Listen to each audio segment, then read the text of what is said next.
Good morning, good morning, good morning, good morning, good morning, and good morning, everybody. Good morning, everybody. Welcome to another episode of The Morning Glow. Welcome to another episode of The Morning Glow. Got a great broadcast lineup for you this morning, as I hope and I pray that we always do. I'm not important, I'm just a question asker. My name is Raheem Ajmi out of Atlanta, Georgia, but I got two of my brothers from another mother, but we got the same father. This is Badger. Good morning, Badger. How you doing this morning? Good morning. Another beautiful and blessed day. And we also have with us, I got to say it. I got to say it. He don't like it when I say it, but I'm gonna say it in the way because I say what I say when I say what I said. This is the wise man, Mr. Donald Toussaint. Good morning, sir. How you doing this morning?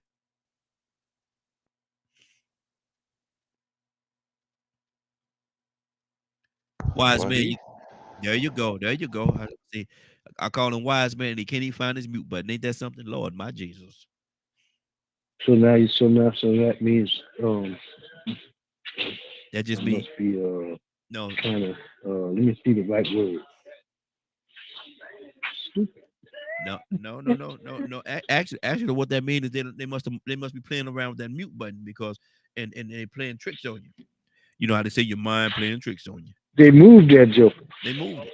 They had to move it. They had to move it. Had to. Ain't no I must choice. have upgraded my phone. I ain't gonna say all that now, cause you still got that old raggedy iPhone over there that you should get Yep, rid of. You know, yep, you need to yep. I get rid don't of that get thing. iPhone. I ain't gonna get one of them. Me either. I'm an Android man to the end of time, to the end of my time anyway. I got two iPads and I ain't figured out how to work either one of them yet. Mm. I see it. Some people iPhone need glasses.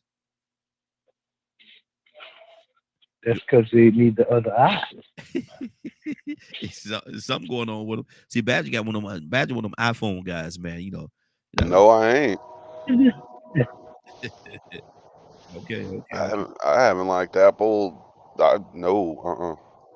okay. I'd go with a Nokia though. Those things are indestructible. Okay. I go with that. I can go with that. But gentlemen, we got a topic today that we're gonna talk about, and I'm interested to see how everybody's gonna tackle it, how they're gonna handle it. I told y'all yesterday what it was, and excuse me if I keep wiping my nose, man. I went to the doctor and checked it. They checked out everything. See, everything is fine. They couldn't find nothing wrong, but they said what I have is a condition called after COVID. It's called after COVID, where congestion and stuff like that, and they can't find why I'm congested. They don't know where it's coming from or why it's happening, but it is happening. They say it's something called after COVID. So y'all remember I had COVID quite a few months ago, but this is the only thing that's still lingering, just the stuffiness. And Have you tried that boiling pot with salt water with a towel over your head? I need to try something, brother, because I'm gonna tell you something. This ain't working for me. You know, Apple cider vinegar diluted. I keep telling you that. have you tried it yet? Yeah. No, you ain't, man. You- He be like, I ain't gonna try it till you try it. I done exactly. tried it, man. Ain't gonna look. One thing about me, I'm not gonna be your test dummy now. I ain't gonna be your test dummy, no sir. No sir. Let me know when you try it. Then let me know how to say. Let me know how it work out for you. I ain't work out for you. Yeah, exactly. I ain't gonna be your test dummy. Not look, not Say, me, say, not oh, me. truth, I walking around with a bloody nose, and you want me to try Exactly. It'd be like your ex president talk about drink some Clorox. you know, it. That's a badge of president. drink some Clorox. Drink some Clorox. It'll get rid of your COVID. Just drink a little Say, Clorox. no, Clorox you kill everything. shoot it up with IV in the IV. Exactly. Ain't nobody playing with that. That's badge of president. It is. Badger love Trump, man. Y'all didn't know that? Do what? Badger love Trump. I love what? Trump. Donald Trump. Donald, whatever his middle name is, Trump. Did y'all take y'all's medicine Just this morning? move, move to Florida with the rest of them. Did Marco, Did y'all don't do take that. y'all's medicine Mar- this morning? look. I saw the thing. What did it say? You got your trip reserved to Mar-a-Lago. I saw it, Badger. My trip to where? I don't even know Mar- where that is. that's Mar-a-Lago. That's where your ex-president, live. Mar-a-Lago. Where is that? Yeah, in Florida. In Florida, you know Oh, where it is. no, I don't. Okay. Well, it's amazing to go somewhere you don't know nothing He about, ain't but mapped it out. He ain't mapped it out yet. He's Exactly. working on it. Yeah, But on let me ask y'all shrooms this this question. morning. Hey, today Friday, brother. Let me ask y'all this question, man, and I want to hear both of y'all hearts on this right here, man. And I know both of y'all. I know both of y'all knowing y'all probably gonna have a different stance on it, which is fine because everybody got their own opinion. But why we talked about deadbeat dads yesterday briefly. We talked about it briefly, and I see what we're gonna talk about today is why are there so many? Why are there so many deadbeat dads? Why are there so many men that's not in their children's lives? Why are there so many men that's neglecting to be in their children's lives, to be that necessary component of their children growing up? We talked yesterday, and as we talked, many of us on here saying, excuse me, that we did not have our dads in our lives. Now, my dad, he actually passed when I was young, when I was very young, and so it wasn't my choice because he was active in my life. He was active, but he passed, and so that eliminated that part. Excuse me, that part of it. But Tucson, why are there so many? From where you're sitting at, from your vantage point, why are there so many deadbeat dads? Because we got two grown people that can't communicate enough to do the best thing they can for the child. Mm-hmm. Two of them. And I say that because, of course, we know we got some dads. They're men with, I don't know, males Yeah, that yeah. just putting out seeds everywhere they possibly Mm. can. But um, there's more. There's nothing's cookie cutter because you got some women are vindictive. Wow. Almost said something, boy, and I'm gonna go ahead and say it since we started off. Let's start it off because it's Friday. Some of them, my mama used to say, "Hell, Yeah, yeah. do all they can to lay down there, and then they tell that man, I ain't gonna let you see that child." Mm. Yeah. And you can make anything, and you can make a deadbeat dad. I Wow. say that in a twofold because you can't keep me away from my child. The Yeah, devil is a lie. yeah. And see, that's I'll what I was show about up to at say. his ball game. Yeah, that's what I was about to say right there because I'll show up she at his can't. track meet. Yeah, I'll be there. Um, when you can't stop me from going. yeah. You can't do that because this is a free society where you can go wherever you want to. Now, if you got a what you call them things where you got to keep your distance, A restraining order. they got some women that are so vindictive. They'll put a restraining order on the parents. And I'm not trying to defend it, but I'm just two sides of the coin. They got some that try the best they can, but they have ran into a Jezebel. Mm. Wow, wow. And you said two things there. One, you said that the women are trying to keep the dads away, and then another time you say that in your situation, when you was never in this situation, but if you had you been in this situation, that no one will be able to keep you away because you'll go to the games and stuff like that. So some people will look at it as in some instances, some people will look at that as an excuse. He's just making an excuse. The woman telling him he can't come in that child. He's used that as an excuse because he don't want to be in that child life or whatever the case, or he don't want to be around that woman. He don't have to be around that woman to be in his child's life. But Tucson, what do you say to that? Yeah, you can press your way through that. You can press your way through it. I wish somebody said I could see somebody when the school board will let you if you have this. Now you got to get your paperwork right Yeah, because you can get joint custody, yeah. but you got to go through the process. It might cost you, but that's your child. Mm-hmm. Mm-hmm. But you got to have yourself. You got to have your stuff together. Good morning, You everybody. can't Good be morning to trying to y'all. make no demand and you sit at the house all the Yeah, yeah. time. Unfortunately, let me say this: if you go, as I said, two ways. I was gonna say you can't be the dope boy, but Mm-hmm. you can. But you got to be good at the game if you're gonna do it. Mm-hmm. Don't be the one hanging on the corner. Yeah. Get Yeah. your stuff together. Dress yourself up. Don't drive the car that sticks out. Get you a hoopty. Hmm. Don't hate the game. Don't hate the player. Hate the game. Yeah. Yeah. But you don't stick out. Get you a job. Even if you don't get the best job, if you're gonna do something, do it right. I'm not trying to condone it. I'm just saying we got some that they're not even a good dope boy because they smoke up all their products. Yeah. Yeah. Yeah. That's crazy. Hmm. So all of that gonna come up in court. What I'm saying is, and if they see you live that type of lifestyle, the judge ain't gonna go for that. No. So that's what I'm gonna say about that right now. Good deal. Badger, what do you say from your vantage point? Why do you think there are so many deadbeat dads, which is not if we're not even gonna call them deadbeat dads, men that are not in their children's lives? Why do you think that is? Uh, from all the things that I've learned from experience and things like that, it can be a multitude of different reasons.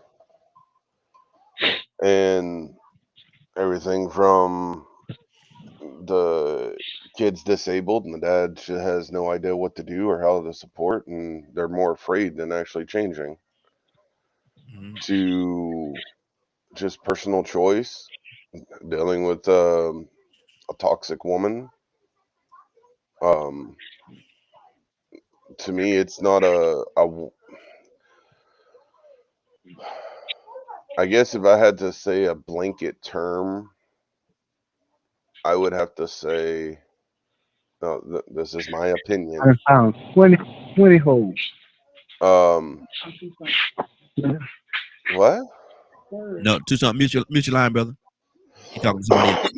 Oh, in my opinion, I would have to say that it's laziness. Is that always the case? I think that's a lot of the core because I feel that a lot of people find it easier to be content or to do the wrong thing than it is to do the right things. Mhm. Um, Now we talking about somebody's children, somebody's child. And I can't see a good man not wanting to be in his child's life. oh, that's what I'm saying. If it's a good man, they're going to put in the effort. Uh-huh. So, like, I'm not including that. So let me ask you this You question. specifically asked me about deadbeat dads. Yeah. Let me ask you this question right here. If a man is not in his children's lives for whatever reason, he's not in his children's lives. And maybe it's because, like Tucson said, the woman just fighting against it because if you're not gonna be with me, her mindset, if you're not gonna be with me, you're not gonna be with the child either. It's a package deal. So you have to be with me to be with that child, and they're toxic toward each other, and he know that they're not going to work. Is he a deadbeat dad? I'm not going to say yes or no because in that kind of situation, there's a lot of things that can be done, but I've also seen where fathers that work so hard to be involved in the justice system fails them. Mm-hmm. So I'm not going to put all of those in the same group because there are those that do fight, but the justice system fails them. So you got to take that into consideration too. So are there a lot of dads out there that aren't putting in the effort? Yes. But there's also a lot of them that are working hard to put in the effort and they're just being slandered. Mm-hmm. So I think the number is skewed as far as what of how many deadbeat dads there actually are. I think there are less than what society wants us to believe. Mm-hmm. Okay. So you say that the number is less than what society leads you to believe. So basically, you're saying that more dads are really stepping up and being in their children's lives than the ones that are not. I yeah, Okay. and that's just based on my experience of doing a lot of the and working with a lot of people I've worked with. Okay. Okay. Because like if I go around and I'm just talking about the dads that, you know, aren't helping the mom deal with a disabled kid, because that's what I've worked with, been around the most lately, you know, it's going to seem like that's all there is. Mm-hmm. However, I've seen just as many or more that are doing their best to work with. Mm-hmm. They Mm-hmm. just don't understand because they weren't given the tools by their father and mother. Okay. So they're having to learn new tools, but they're putting in the effort. So one of the things I've learned about societal things, and I know we've touched on this multiple times before, is if all you focus on is that, that's all you're going to see, and Mm-hmm. you're going to miss all the other stuff that's going on. And if all you're dealing with is, you know, those kinds of scenarios where you only see the single mothers and things like that, that's all you're going to see. So I feel we also have to be very careful on this topic, as we do many topics that we do talk about, because a deadbeat dad, there's a lot of things that could qualify as a dad, or as some people would call them, a sperm donor, Mm-hmm. um, into that category. Okay. So that's why to me it feels like, what are, which area are we talking about? Because this is a multifaceted situation of, are we including where the justice system has failed them? How do Are we including? when you say the justice system has failed them, explain that to me. Then we're gonna go back to Tucson, and the phone lines are open 508 So 508 924 3521. Phone lines are open. Give us a call. We'd love to have your input. I see you over there, Vinny. Give us a call 508 924 3521. TikTok. I see you over there joining in. Good to have you. Good to have each and every one of you on, and everybody. Good to have you on. The phone lines are open. Again, give us a call. We're talking about deadbeat dads and why are there so many quote unquote deadbeat dads in society. I'm coming right back to you, Badger. But Vinny said that there's 18.3 million fatherless homes. That's 1 in 4 kids as of 2022. Okay, mhm. I'm calling.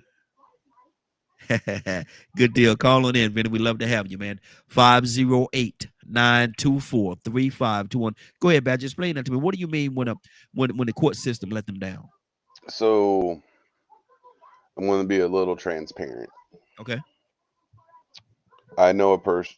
I don't want to say their names or who specifically they are, but I I can just right off the top of my head, 5 different situations, that are all pretty much around the same core. Okay. They go through the court system.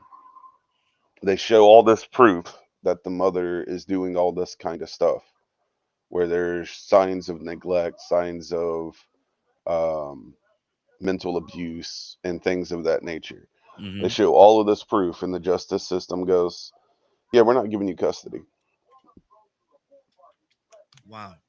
Um, and so, in looking at it in those ways, and seeing how that plays out, where I've actually sat down and read the court documents and everything, where the woman literally manipulated everything to such a degree that the court sided with the woman, Hey, Deborah, how you doing? even though there was so much proof. And then later on, as those children got older and looked at everything, they ended up finding out how long the father fought, how much he went in debt to continue fighting, to try to help their kid, to save their kid from that environment, and Mhm. where the justice system just ignored everything.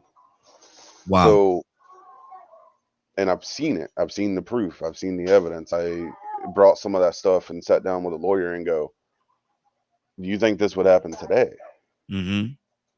And he said, yeah, it happens all the time. So like Wow. I've went and talked to lawyers and things like that, and where they, say a lot of this stuff happens today in 2023. So, Badger, what I'm hearing you say is not all situations is as they appear. Sometimes, the people that we call a deadbeat dad is not just a big sack of doo doo. Yeah, no. Okay. 508 924 3521. People say I said the number too fast. I'm gonna slow it down. 508 924 3521. We're talking about today. Why are there so many dead? Why are there so many deadbeat dads? Why are there so many young men that are not in their children's lives? Because you got to understand, Tucson. You got to understand. There's an impact. There's a huge impact when the dad is not in the children's lives. There's a huge impact. There's a big void there. And we spoke about it yesterday. A lot of people, Cassandra was actually talking about how, her father passed. And when her father passed, it was like, she always she longed her whole life and say she's 60 something years old, but he passed, I think, when she was like 61, something of that nature. So I may be messing up the numbers a little bit, but she lived her whole life wanted him to be in her life. And then she passed and knew that there'd never be a possibility. And she said she lived her whole life with a void in her heart. There's a void there. Tucson, talk to me. Okay, so let's go to what Badger said. Okay. The qu- Here I am in some sort of a relationship. I don't care if it's a one night stand with with a person, and they come and tell me that we are about to have a child. The court system is not involved at that point, right? Okay, let's pass on. Let's go with you. The child is born. Now, when the child is born, they need two parents. Yes. We know that. Yes. Two to tango. Court system shouldn't be involved. That's just me. Court system shouldn't be involved. You had enough conversation to hook up. You know you had the right words to say. You sure did. Yeah. Yeah. So why is it that you can't have a logical or a good enough conversation to try to figure out, okay, let's sit down and figure out what we can do. I don't even like you. Wow. Let's throw it out like that. I don't even like you, but we got a child. Yeah. Yeah. And we got to do what's best For that for child. that child. I ain't talking about no court. We don't need. Let's keep them out of our business, because once you put them in your business, you're gonna start having some problems. Yeah. Because they start dictating what you're gonna do. Mm-hmm. If you got any assistance, they first of all they're gonna check and see if you got a man in the house. The system kind of pushes the man out. Yes, it does. If you want to get some help, what you need a man for? Where you man? First of all, they're gonna say, "Where is the man?" If you're gonna get some help, they're gonna ask you. I don't know. I don't know, because I avoid the system, because the system want to come check in your house and this and that and the other. And the first one of the questions is, "Are you married?" Yeah. No. Well, you qualify. You're heading that. You're heading in that direction. You're heading that direction. Is the father in the home? No. Whoa, boy, you got something now. Is he in the life? Well, he don't. Then now we start throwing the finger, pointing the finger. Yeah. He not doing this and he not doing that. That's so you can get assistance. You got to say those things. Yeah. Why don't you stop saying those things and say, okay, we trying to work it out. Let's try to talk and figure out what we gonna do. I don't have to be in your house. But we know that the child need pampers and this and that, and school clothes and this and that, and then why y'all don't talk about that? I bet you one thing, even if you had the lights off at the beginning, y'all made something happen. I'm just saying. Yeah, and that's true. She can be. That's true. Go ahead. She can look. You'd be like, she's kind of like she looks kind of special, and you say, "Don't turn the lights on." I'm just kidding. No, What Tucson, I'm saying Tucson, is, Tucson. this kind of comical. What I'm saying is, if you had enough in you to try to figure out how to produce the baby, it should be enough in you to try to figure out together without the court system how to Exactly. raise them. Exactly. And the phone lines are open 508 Hey 9 Raheem, oh, 5 Badger, you gonna cut in too much. Come on, Badger. 508 924 3521 508 924 3521. The phone line open. We got another caller on the phone line. We're ready to go to it right now. Now, everybody, just let you know, no profanities, please, no profanities. But let me go to Vinny. Vinny, good morning. How you doing this morning? Oh, good morning, brother. How are you? Hey, doing great. Good to have you with us, Vinny. Appreciate you calling in. Blessings, blessings to everybody on this live. I'm so grateful to have found this live Hey, thank you. this morning. So, Good to um, what a great topic, great conversation. I think we could all take a little bit of information that has been said earlier by the older generation as to what I think is lacking in a lot of people these days is communication, like Yes. just fair communication. You hmm know, between mom and dad. Yes. Yes. Ultimately. hmm And I mean, and with that being said, too, I mean, there's obviously numerous factors that kind of play into it. But if you don't have the communication, if the communication is a breakdown, you know, you're gonna, you're not gonna, agree on, medical things or school or what the kids need to go do. And I think that the most important thing that, and I'm sorry I didn't catch his name, but he was spitting some real knowledge that I feel that the younger generations need to kind of lean into hmm and hmm take hold of, because we're kind of in this kind of mass exodus of just let's just quit, let's just Yeah. stop being married, let's just quit, go our hmm separate ways, and then they end up using kids as leverage. Yep. And I Yep. just, and that's unfortunate, because that's not how I was raised. My parents have been happily married for 62 years. My That's a blessing. grandmother just turned 93, That's a blessing. and she just lost the love of her life. And I've asked both of them, because I come from a divorce, and I asked both of them, how have you guys made it so long? Like, what is your secret? And my grandpa said the most amazing thing. He said, Vinny, he goes, let me tell you, he goes, we never fell out of love at the same time. And I thought that's profound. Wow. That's good. That is good. That is I think, good. and so, did I want a divorce? Absolutely not. It tore my two teenage boys. It tore them. Yeah.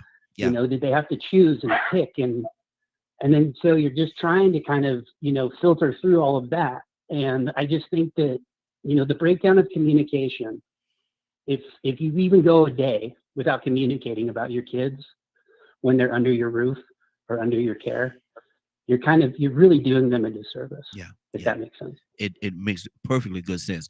Perfectly good sense. And I agree with that. I Yeah. agree wholeheartedly with that. Hang out with us, brother. If you can, you got some time, hang out with us. We're gonna be here now until 10. I don't know how long you can hang out, but stick around, man. Let's continue this conversation. I want to Badger. I know Badger, you say you had something. We got Toya with a T. I want to go to her as yeah. well. But Badger, what's on your heart? So I wanted to extend on what Donald was saying as well because um, there's a lot of truth in what he was talking about when it comes to applying for help. Like hmm I've seen where women who have had the abusive males, the abusive boyfriends, husbands, or whatnot, and they're like, they go through the proper procedures. There's all the evidence and all that, right? And then they go to apply for help, Morning, Nene. and they're like, well, you have to file for child support. You have to do this and you have to do that before we'll help you at all. Uh-huh. And I'm like, are you like, you're going to force her to have interactions with the abusive person? Like the person that was shown to be abusive? hmm Where all this, this isn't like falsification. This is like legit. The person really did, harm the woman and or children. And that kind of stuff blows my mind. That here's all this court paperwork where there was a restraining order that had to be done and everything, and you're still going to make that woman go through that? So there's men out there that's like that too. And Mhm. that's an unfortunate truth that we have to live with. It is there are truly nasty men out there. Mhm. But that's one side of the spectrum. And then there are the other side of the spectrums of those that we were talking about earlier that really do the best that they can. But they Mhm. just run it's just it's like, hey, you need $10,000 for a lawyer or things like that. And then they're still having to pay support, child support and all kinds of stuff. And that's where the justice system fails. Mhm. Mhm. So, and then everything in between. So to me, when we talk about these kinds of topics, it is just like anything in life. There's a spectrum to it. Of there are the good ones that work hard to fight, and the bigger issue is the woman that's involved, or the lack of justice in the justice system, all Mhm. the way down to the male is actually See, toxic see, I'm and listening. dangerous. I'm listening to what's being said here, and I'm gonna go to Toya because Toya she can actually speak from a woman's standpoint. I can't speak from a woman's standpoint because certainly I'm not a woman. But I, as a man, I can say this: I can. There's no way in this world. There's no way in this world that if we get together and we have a child, we get together, we have a child, do the adult activities, and we produce a child. Ain't no way in the world she gonna tell me because I'm not gonna mistreat my children like that. And there's no way that Mhm. she's going to tell me. Ain't no way she could tell me you can't be in this child's life. You can't be around. Right. No. I don't care what you say. I don't care what our relationship is or what the situation is between she and I. But you're not gonna tell me. You're not going to tell me if I'm that child's father, I'm going to be in that child's life. That's just what it is. I don't care how mean and nasty, and cruel you tried to be, restraining orders and all this stuff. All that's fine. We got to go through the court system to do whatever we need to do. That's what we're going to do. But at the same time, I'm going to be in my children's life. You're not going to tell me. You're not going to tell me. You're not going to tell me I Right. can't. You're not going to tell me I can't. So if that's a conversation you want to have, you might as well just keep that to yourself because I'm not hearing that. I'm not hearing that at all. Me, I'm not hearing that. That's not no. That don't work for me. You tell that to somebody else, but I'm gonna be in my child right there, that right there. That's mine. That's my child. How you gonna tell me Mhm. I can't be a part of his life or her life? Man, stop playing with me. You better go ahead on with that. You better go ahead on with that. Toy you with a T. Good morning, young lady. How you doing this morning? Good morning. You better preach, sir. There you go. Better, you better tell him the job, the responsibility, the heart of a man. Yeah. Yeah, man, you ain't gonna tell me I can't be in my child life. You done lost your mind. Had, had, Listen, that's had, all I know. had That's all Job I say, know. woman, you speak it as a fool talking to me like that. You speak it as a That fool. you better say that. That's all I know. I don't care if I was Ike. I got There some, you go. I got some little mics and likes walking around here, and they still mine. What you Mhm. talking Yeah. about? And that's all I know. Because that's remember yesterday I was talking about influences to help you build that choice. That's the only influence I know of a man. My father was a man. And lady, listen, I don't know what you got going on, lady, but you're not leaving here with my kids. Yeah. Now Yeah. you want to go fly south, north, wherever you need to go. But what you ain't doing is you're not taking my kids with you. Yeah. That's a Yeah. man. Yeah. Yeah. I made a Exactly. Facebook post last week about a man not knowing his job, and about 3 or 4 men jumped in there and talking about now how you know what a man job is. So you Hmm. think it's because I'm a female? I don't know what your job is, sir? That's because half of you ain't doing them. I'm more man than half of you. So yeah, I know exactly what a job is. And you just said one of them. You let your child go someplace, and then what had happened was, and then Mm. let's discuss part two. Okay, you got the kids. You don't want to be with me no more. Now you're gonna be a blankety blank man and say that you're not gonna take care of your kids. So you're Mm. not just gonna send a dime. So you just, I mean, every crumb a Mm. mama put in her mouth, the kid snatching it out, and you mad over Juan cross yonder sleeping in somebody else's house on somebody else's couch, paying half the daggone bills, and then now you mad because you gotta pay $50 in child support. Boy, see them the kind that come up missing food with me. I'm a different kind of female. I don't need your child support. I'm gonna get your life insurance, boy. Stop playing with Mhm. me. Mhm. And Mhm. at the end of the day, as a man, that is your job, your responsibility. How dare you? And even if they do decide to go cross country, you need to be sending that mail cross country, taking care of them kids that came up out Exactly. that little peanut shell between your legs. But I mean, because you know what? Because you know what, Toy, I'm gonna say it like this here, and I'm co-signing exactly what you're saying. I don't care where the kids are. I don't care where they are. They still gotta eat. Yep. They still got their needs. They still need clothes. They still need shelter. They still have the certain necessities right. of life that they had, regardless of That's whether they're in the same city you in, state, or whatever, or they're across country or in another country. I right. promise you, they still got to eat. That's right. And that's the part that make it comfortable on, Mm-hmm. because no matter what, a woman has to take care of the responsibility, has to get the house, has to get the home. That's where these food stamps and all that stuff come in. That's why we get all that. Because we got to make that happen. Now, at the end of the day, once you get finished squeezing little peanut shells out your little peanuts hole, right? You So can you just know, go, so you you're know not you're going in the corner. obligated to pay. So you know you're going in the corner, don't you? Mm. You know you're going in the corner, don't you? Right. So you know you go. You know you look.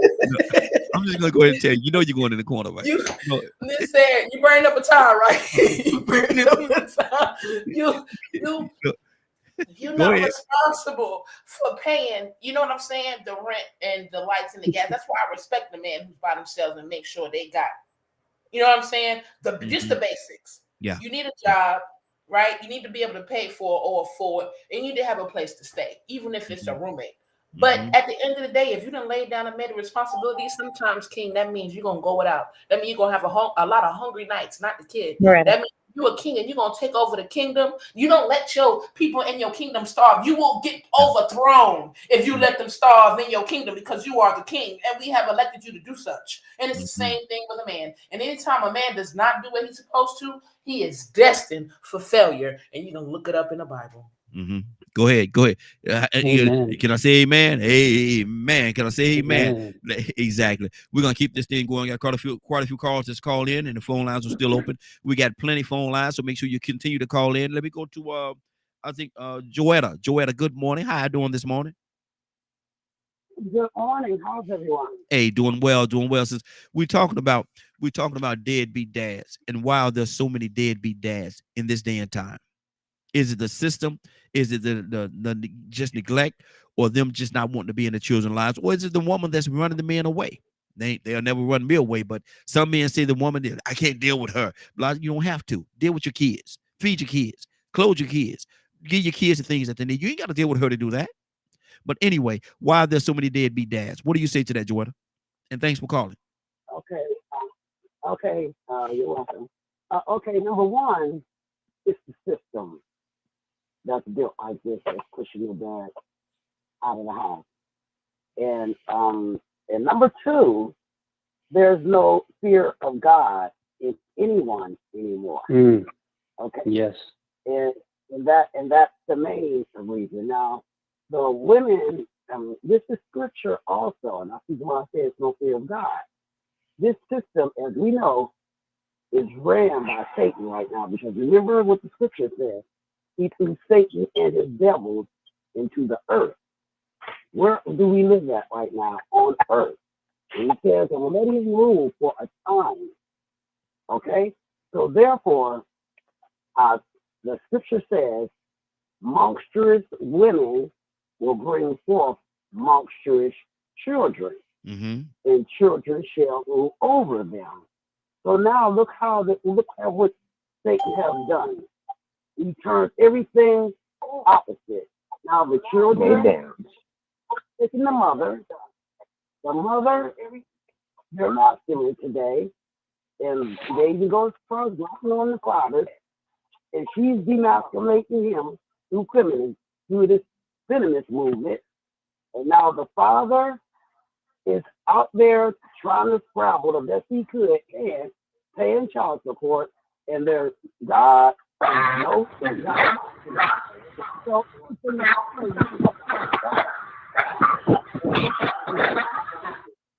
and that prophecy being fulfilled, that monstrous women will bring forth monstrous children, and the children are totally out of control.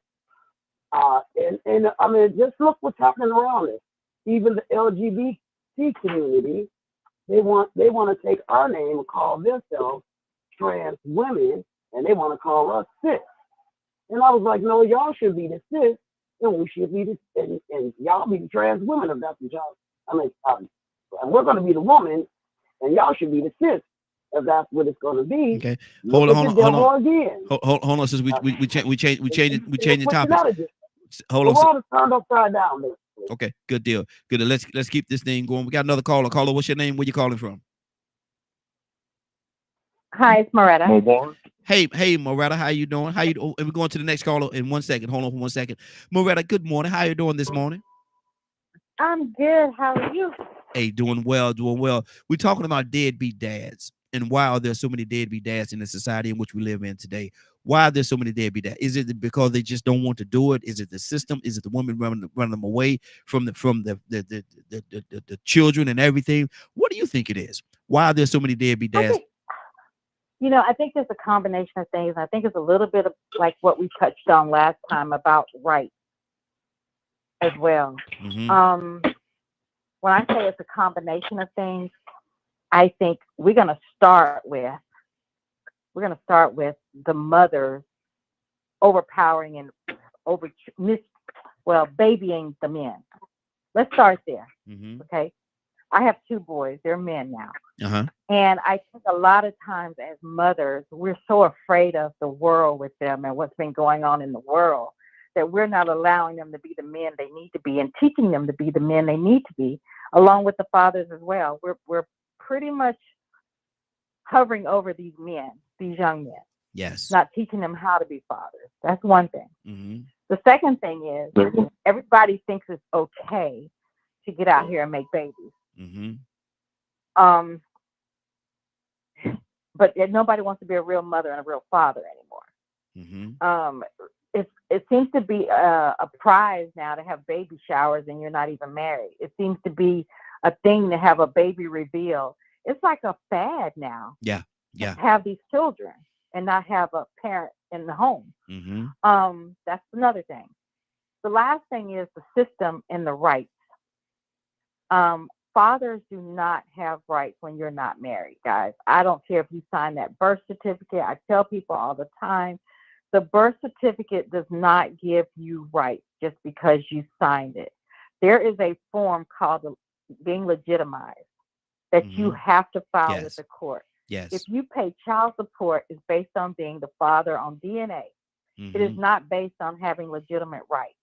Mm-hmm. So please, if you are a father, that woman cannot tell you and be mean to you and say you can't get your kids if you go file that legitimation paperwork. Mm-hmm.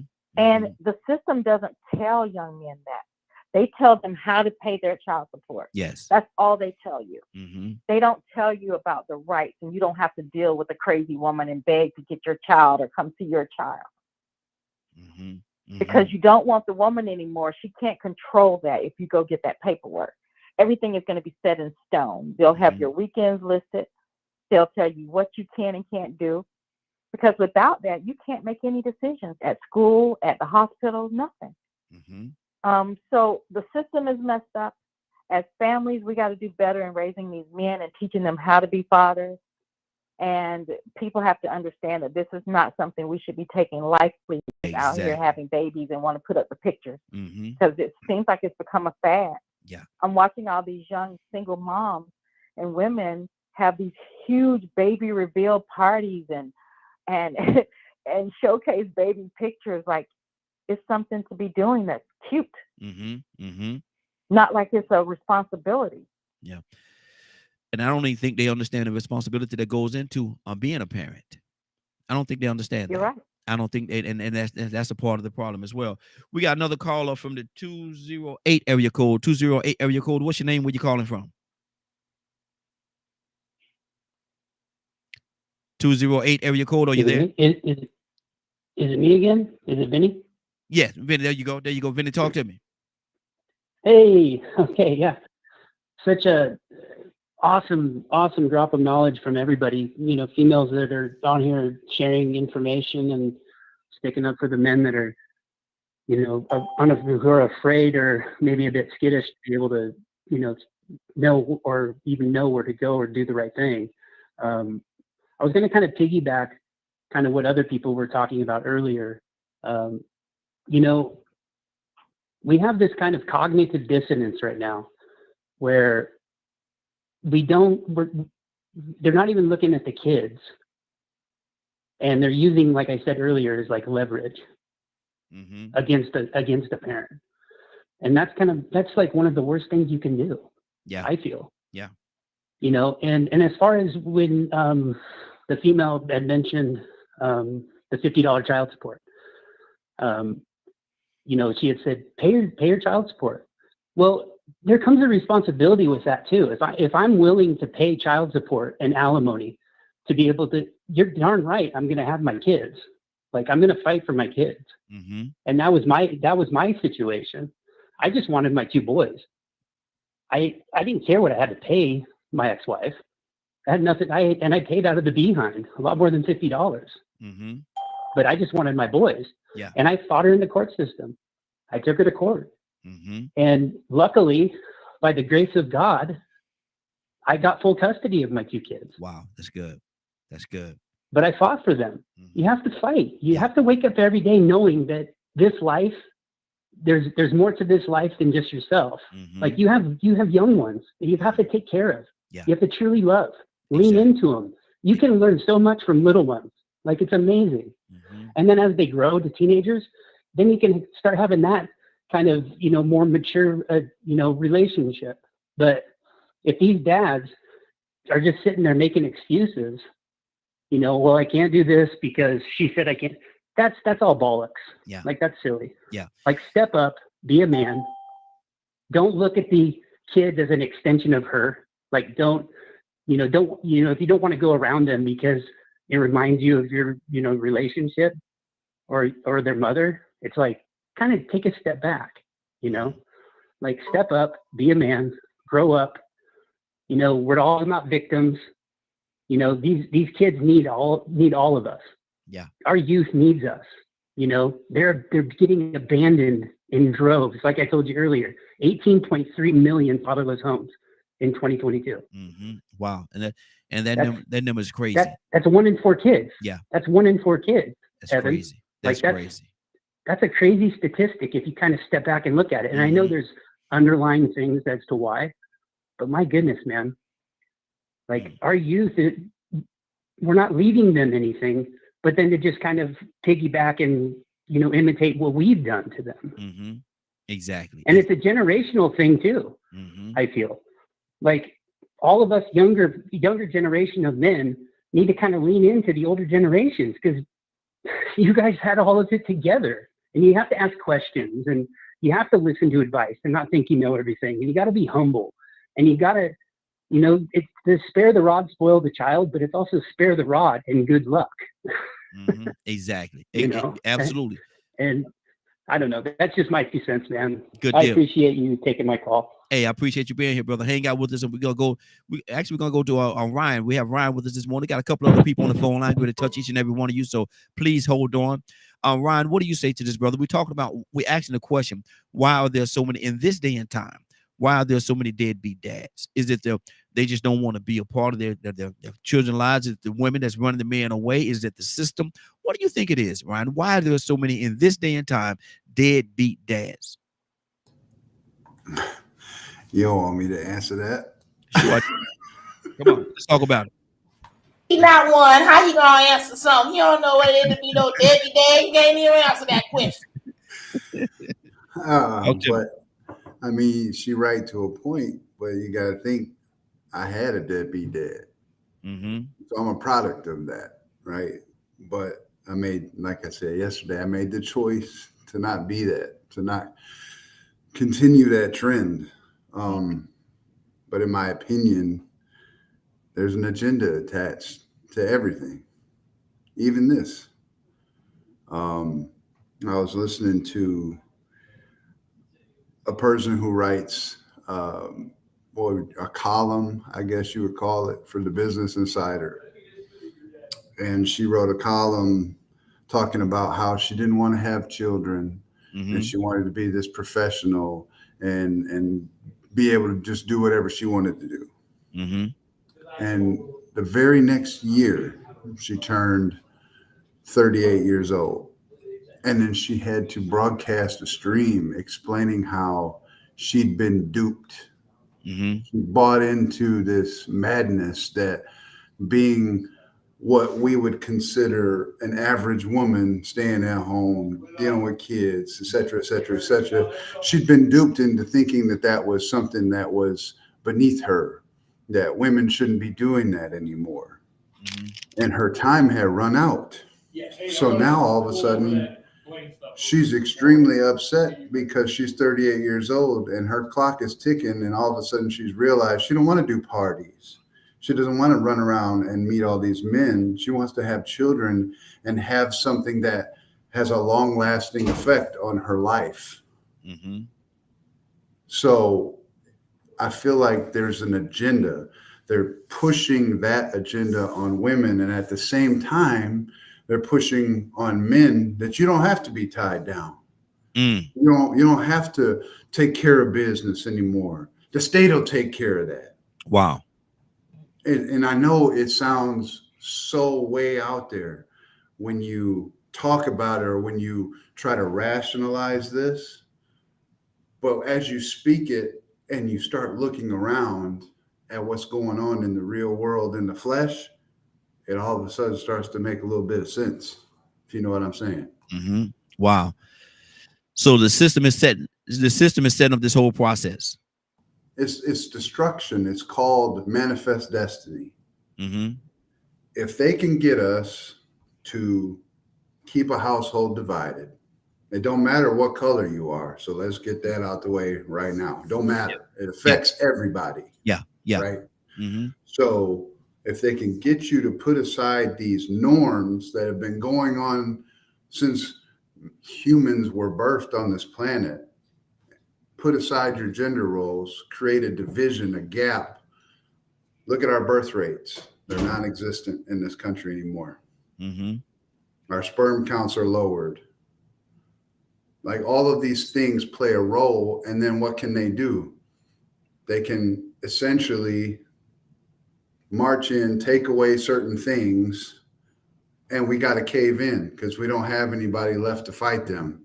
We can't put them to the task of, you're supposed to be working for us. It's the opposite now. If you look around, they control everything. But see, and with a part of what you just said, we got quite a few people on the phone, and I'm gonna come to each one of them in the order in which you call in. So please be patient with me. But in what you just said, sperm count is low, the population, the numbers are dwindling. If that be the case, 50 to 100 years from now, there's not gonna be anyone here anyway. That's correct, but it's by design. I mean, they put estrogen in our food, for God's sakes. You a man, I'm a man. We don't need to eat estrogen. You know what I'm saying? So, I mean, you're right. There's not going to be anybody left. But again, that's by design. Then they can just take whatever they want because ain't nobody going to be here. Who going to take it? Everybody going to be gone. Not everybody. There's some people out there that's smart growing their own food, taking care of themselves. You know what I mean? I got a garden in these foods. I got a garden in my backyard right now, brother. I got a garden in my backyard right now for that very reason. But let's keep this thing going. We're going to go in the order in which everybody called in. So I think the next one on the line was Cassandra. Cassandra, good morning, young lady. How are you doing this morning? Good morning. Cassandra, we're talking about in this day and time, why are there so? We know that they do exist, unfortunately. But why are there so many deadbeat dads? Is it the fact that they just don't want to be in their children's lives? Is it the women running them away? Is it like Ryan said, is it the system that's causing this? What do you think it is, Cassandra? Why are there so many deadbeat dads?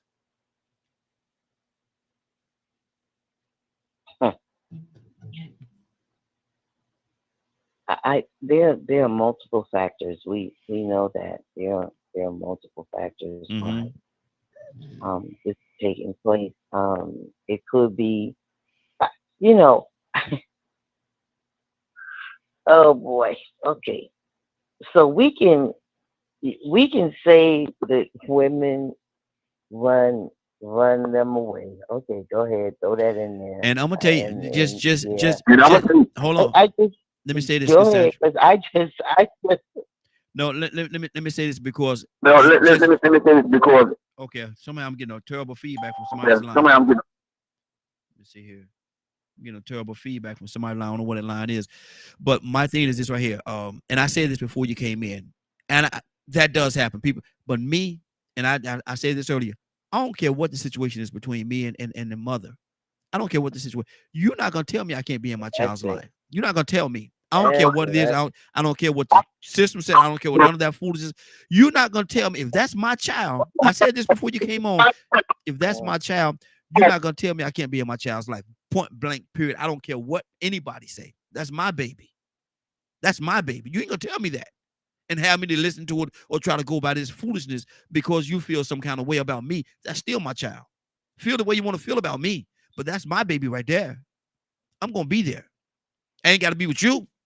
I ain't gotta be with you. You can go on Yeah, about your that's it. business. That's right. Go ahead, Cassandra. Let me tell you, the gentleman that spoke, I don't know who he is, but he nailed it so on the head. I was about to jump out of my bed. I mean, like, who or what can tell you that you can't? You he said it, man, and we got somebody on our panel that they are the epitome of fighting. We know who that Yeah, is. I ain't yeah, even gonna call his name. yeah, yeah, Anybody that's been with us any period of time, he fights. I yeah. mean, he fights to be a part of his kid's life, his child's life. And there is no way a woman could stop a man. You understand what I'm saying? Yeah. There are yeah, she can say you can't get him, and I don't care, and then she can act a fool, do what she want, say what she wants. But if you go through the court system, it's a fight now. I ain't telling nobody because I deal with men trying to get their children, just like I deal with women that's fighting for their children. But you cannot tell me that a court, you a decent person. I ain't talking about if you out there, whatever. I ain't talking about that, and they can prove it. I'm talking about if you are a decent man, that a court is going to tell you you can't have, no, you can't see your child, no, you can't be around your child, no. I don't believe that. I don't believe that. I haven't seen it like that. And I just, it's sad because, man, I don't care nothing about no money, no nothing. I don't care about that. And I've said this before. My children's fathers did not help me with my children at all. Yeah. Never paid. I have two kids. Never paid a penny in child support. But I offered them, just spend time with your kids. Listen, come and get them. You don't have Yeah. to pay me nothing. Just spend time with them because I didn't have my father. And it hurt me. It Yeah. damaged me. Yeah. I'm sorry. It damaged me. Yeah. Yeah. So, there are no excuses. I don't care. There are no excuses. If you a bad mother, you a bad father. If you a bad father, you a bad father. If you a bad mother, you a bad mother. But don't give excuses why you will not spend time with your children or fight to be in your children's life. Absolutely. Kudos to all of the men on here who have done that, who step up and be the man that they want to be to their children. Absolutely. Absolutely. Leonard, you next on the line. Stanley, coming to you next. Leonard, what do you say to that, man? Why in this society, in this day and time, why are there so many quote unquote dead? And we specifically thinking about deadbeat dads today. Why are there so many deadbeat dads? Is it the system? Is it the men are just sorry, or is it the women running the men out of their children's lives? What do you say it is? And good morning. How I you think doing it's this morning? good morning, Raheem, and the Morning Glow family. It is all of the above. Wow. Most of the time, it is because these children are byproducts of just lust. You're not attached. A woman has the advantage of care, which builds the bond. A man doesn't. So it is crazy when people act like they don't know why. It's because they simply don't want to do it. They don't want the responsibility. They never intended on wanting the child. They never wanted a child, and they didn't even intend for a pregnancy. They don't care nothing about who they getting pregnant. Wow. That's the answer. They just out there doing it. Grown folk thing with no grown folks responsibility. Yes. Like, I remember men that used to just love making babies. That was their thing, married or not. Mm-hmm. But you would know that because that's what they would tell you. Oh, I want as many children as I can have. Mm. They didn't say that he can take care of. Yeah. Yeah. Okay. It's just like having babies out here. That makes them feel like a man. But do they not realize do they not realize that it's a man that actually take care of his children, not a man that make any male can make a baby. It's the man that takes care of. That's what you say. Ain't no truth in that. How you feel. Ain't no truth in that. The man that doesn't don't care. Mm. He's just dropping seed and moving on like any other animal would. Wow. So you have when it upsets me when a woman in 2023 thinks that she can make a man do anything. Mm. She can't. They should have caught on by now. I don't know why many of them haven't. Mm. I don't know why they don't protect themselves more. I don't know why they're not responsible about this situation as it relates to them, which is so important. Mm-hmm. At some point, a woman has to take responsibility for the bad choices she makes. Yes, woman, I don't care. You can call me. Raheem give you my number. Stop having babies with despicable men. Mm. So basically, what I'm about because of this reason. Leonard, basically what I'm hearing too is Leonard. Basically, what I'm hearing too is the woman's fault as well because she needs to take some responsibility as to who she procreate with. Let's say it that way. Right. If you sleep around and you mate like a dog, why you think we call you the B word? You about to ruffle some feathers, brother. Hold on, let me go to Stanley. Stanley, good morning, sir. How you doing this morning? Doing good, bro. How you this morning? Hey, doing good. Stanley, I want to hear your take on this, man. Why do you think in this day and time, 2023, in a few days, 15, 16 days is gonna be 2024? Why are there so many deadbeat dads still in this day and time? Is it the system? Is it they just don't want to be in the children's lives? Is it the woman that's running them out, or what is it? Well, first of all, I think the term deadbeat dad is wrong. I think it came from white people talking about black people, and there's a lot of male bashing going on this morning, and you can't put all that on the man. Mm-hmm. I know a lot of situations where brothers want to see their children. Yeah. And some of them had children, didn't know they had children. There's a lot of things going on in this whole scenario, man. You have women that have gotten pregnant, had a guy raising a child, he didn't that wasn't his. Things like that, or women having babies and moving to another town. The guy didn't know he had a son 4 or 5 years later. Men raising children 14, 15 years and not knowing they're not their children. So we can't put all this on the male. I have a partner of mine who works in child support. It's a lot of different situations that go on, and you can't blame that thing on a so-called deadbeat dad. I know a lot of good men that are taking care of their children. Yes. Back in the day, you had a lot of men that had women, but they would have a child on this side of town, child on this side of town, and the next city over and all that kind of stuff. And that's what they did back then. But you can't just blame all men for a few things that some men are doing. And you cannot leave the women out. Because, there are pills and IUDs and all sorts of things, that can prevent pregnancy. So everything can't be on the man. And like I said, I know a lot of men taking care of their children. I'm not saying the majority. I think it's 25 or 30% of children grow up without a dad, and 75, 80% of households are single women and stuff like that. But deadbeat dad is a term, I think, that was designed to, kill the black families and make things hard for the black men. There are white men out there that have babies and don't take care of them as well. But to say just men, period, you can't blame all this on the man. Okay. I watched something this morning where a young man was in the military. He was overseas, wasn't gone 6 months. His wife then went out and got pregnant by another dude. Mm. So you can't blame all of it on the man. There's some trifling women out there that try to get men hooked. And the women today, this younger generation, everybody wants to be a diva. Mm-hmm. Everybody wants to get the bag. So you have women having babies just to get that check. They're living on Section 8. They're getting that welfare check.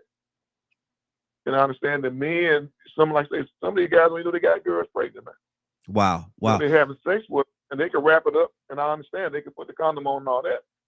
But a lot of guys, especially these young guys who are naive and not getting the proper training about sex, the woman tell them, "Oh, don't worry about him on the pill." Okay, so he don't put a rubber on. Next thing you know, she pregnant. Mm-hmm. Mm-hmm. So it's a lot of different stuff goes on, man. I hate the term deadbeat dad, and I hate to hear black men and black women, putting down all black men, because all black men that have children and are not with their children are not deadbeat dads. Sometimes it's the woman, sometimes it's the law. Mm-hmm. Mm-hmm. So, Good deal. 508-924-3521. 508-924-3521. Got a few more people holding on, but I want to go back to Tucson. Tucson been silent for a minute. What's on your heart, brother? So, I can come up with an excuse of why. But why we don't figure out why not? Why we can't fix it? Mm-hmm. So if you start off something wrong, you're probably gonna end it off wrong. Mm-hmm. Ain't nobody trying to I don't know what holy matrimony is no more. I don't even know if we think about that. Mm. I don't know if we think about. Okay, so if the enemy, the devil comes to steal, kill, and destroy, don't you think we about destroyed right now? Mm-hmm. And we keep doing the devil work in the devil's way, and think that God, we how do we say that? We live with the devil and we want God to pay the rent. Yeah, exactly. I don't know. Yeah, that's it. Something like that. Yeah. Okay, so we know we got a problem. We know the system is tainted. We know we got people that first of all, you just want, I'm gonna get in the corner. You just want to get your little bit. Oh Lord, yeah, you going right over there with Toy, you with a T. Y'all gonna be over there playing TikTok or something. But if we are designed to be fruitful and multiply. Mm-hmm. Now Brian said that they're putting something in your food so you can't. We know that now. Mm-hmm. I was wondering, really going to call it, but I'm too old to worry about it. I think. Oh Lord. It's just not, I'm just too old, to worry about it. But what I'm saying is, they ain't gotta worry about putting if none we of your got food. all of these, huh? We say they ain't gotta worry about putting none of your food. You don't reach that age, huh? Yeah, I done ate all the food I can get, and so that I figured now, Brian, I know why. Uh-huh. It's like, okay, time up. Okay, I understand. So anyway, you don't like the mom, you know that. You know the system you got going on. Okay, so first of all, we got to look at the child as the aim to focus on to fix it. Mm-hmm. Because it ain't the parent, it is the child that's at stake. So you don't have to like them. You try to avoid the system as much as you possibly can. But if you've got to put them in the system, at least you could say, well, we got to figure out how you can spend your time and your money. Mm-hmm. Because kids like Christmas presents and stuff like that, but they would rather to be At least I can see you. Come on, man. You mean to tell me that a child's growing up and they don't even know who their daddy is? Mm. That's a problem. Yeah, yeah, yeah. And you don't want to know who their daddy is? Issue. And Mm-hmm. I'm out of Curtis, good morning, sir. How you doing? That is an issue. You're absolutely right. That is a huge issue because there's so many different things that play in a part. Like if the child ever need a health situation, have a health situation, and they need to go to the parents for a donor or blood or whatever it is, all kind of different things could happen. And if you don't know your dad, you behind the eight ball, and that's just one scenario of things that could happen. But what about the void? Like Cassandra say, what about the void that's in your heart?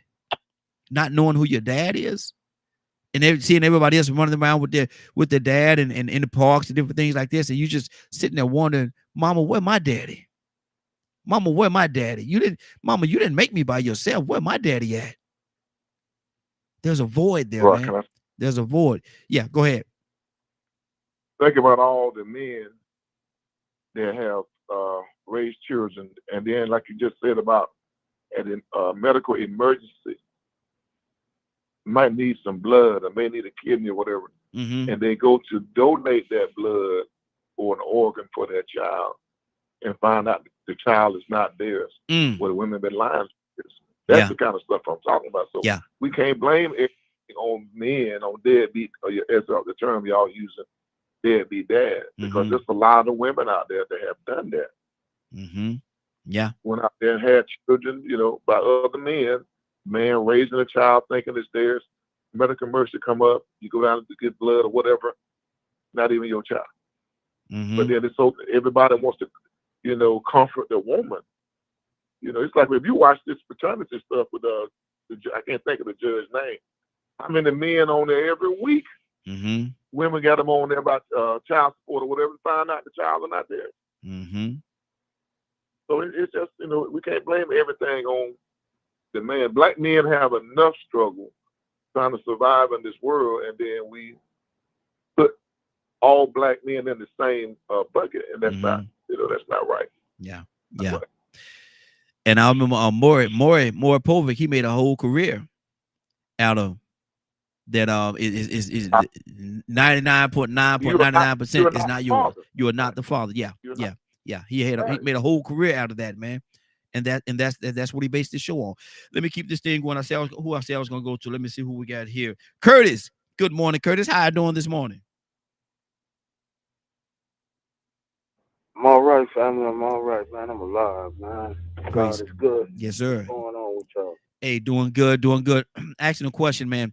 In this day and time, Curtis, why do you think? And we put this different scenarios out there, but why do you think there's so many deadbeat dads in this time in 2022, soon to be 2023, soon to be 2024? Lord, I lost a whole year. Why do you think there's so many deadbeat dads? Um, uh, so you know what? I don't really like that term, but we going with it. The brother was just talking about it. I really don't like that term because just the terminology itself, when you hear it, the first thing you think is black male. Just like welfare queen, the first thing you think is black female, and that's so far from the truth. Mm-hmm. Um, but for the sake of the show and your question, if I was to like try and find a reason, I would say probably because people realistically don't know how to have relationships anymore. And I'm not talking about relationships where I'm your boyfriend, you my girlfriend, or I'm your husband, you my wife. People just genuinely don't know how to have relationship. Mm-hmm. They don't know how to fellowship anymore. Most people are doing certain things um, with hidden agendas and undercover motives. And it's not just dudes, it's women. I had a job at the child support office one time, and I was going through orientation, man, and some of the things I got the chance to see and watch go down, Now I walked out of there. I said, you know what? Never mind, y'all. It's been nice. Thank you so much for the opportunity, but I have to go because some of the things that they were doing was so off killed and so. Um, I seen more reports where women owe more child support and wasn't nothing happening to them. Mm-hmm. But dudes going to jail, dudes losing their license. That whole thing to me was just another underlying way to support the prison industrial complex. That's just my opinion. Um, yeah, I don't understand the logic of okay, dude owe child support and you take his license now he can't get to work. Why not just take his check? Mm-hmm. Why not just take his check? Or why Mm-hmm. not just garnish? You know what I'm saying? Like it just don't add up to me. But I mean that's my take on it, man. I just think people genuinely don't know how to have relations or Mm-hmm. relationships, however you want to word it. Yeah, that's good. That's good. Cassandra, talk to me.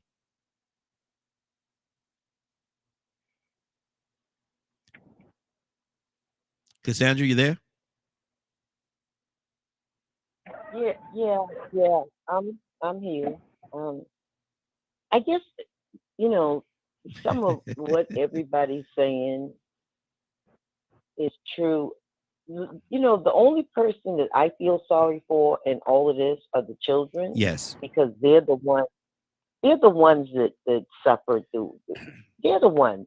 I I don't care. believe the Don't give me children any are our excuses future. why you are Teach them not well, let them spending lead the time way. with your children. There's nothing. There's nothing a woman can tell me about it. There's nothing a man can tell me about it to justify them not spending time with their children. And and just to throw this in there. Um, we're speaking specifically about men, but I deal with drug addicts that you know like walk away from their children. You know what I'm saying? Mm-hmm. For a drug. I understand it's a sickness, but let me tell you something. And I've never used drugs, so I don't want to judge anybody. But man, in my heart, in my body, in my soul, in my spirit, I cannot think of any drug, any human being that is strong enough to keep me from my children. Excuse me. I don't. Absolutely. I just don't. Mm-hmm. I just don't. And I get it. They have problems. They're dealing with whatever. But the thought of you just walking away from your children, man, I don't get it. It doesn't make sense. I'm just saying. And It and and doesn't make sense to me. and it's just people that want to do the right thing and have the right heart. It just does not make sense. It doesn't make It sense. doesn't. Yeah. Yeah. Toya with a T, talk to me, sis.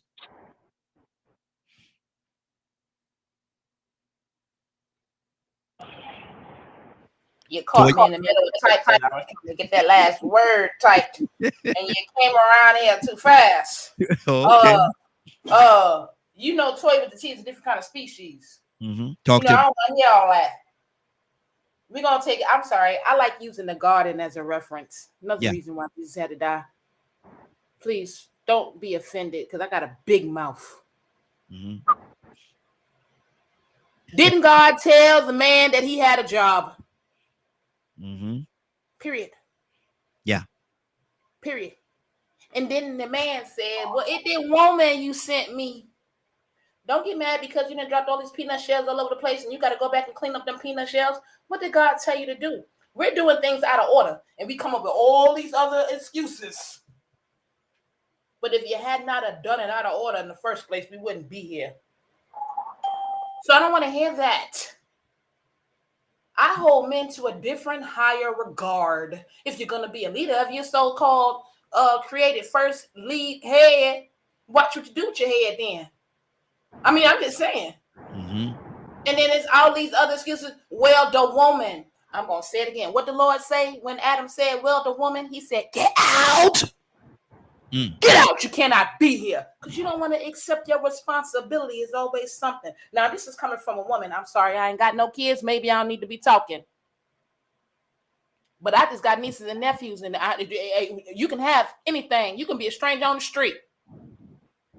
You can have anything. I got this bad habit of picking up responsibility and being responsibility for people because I'm a human and I love people. And if you ain't got, I got. I want to help. So why you got to be complicated and then something that came out your body?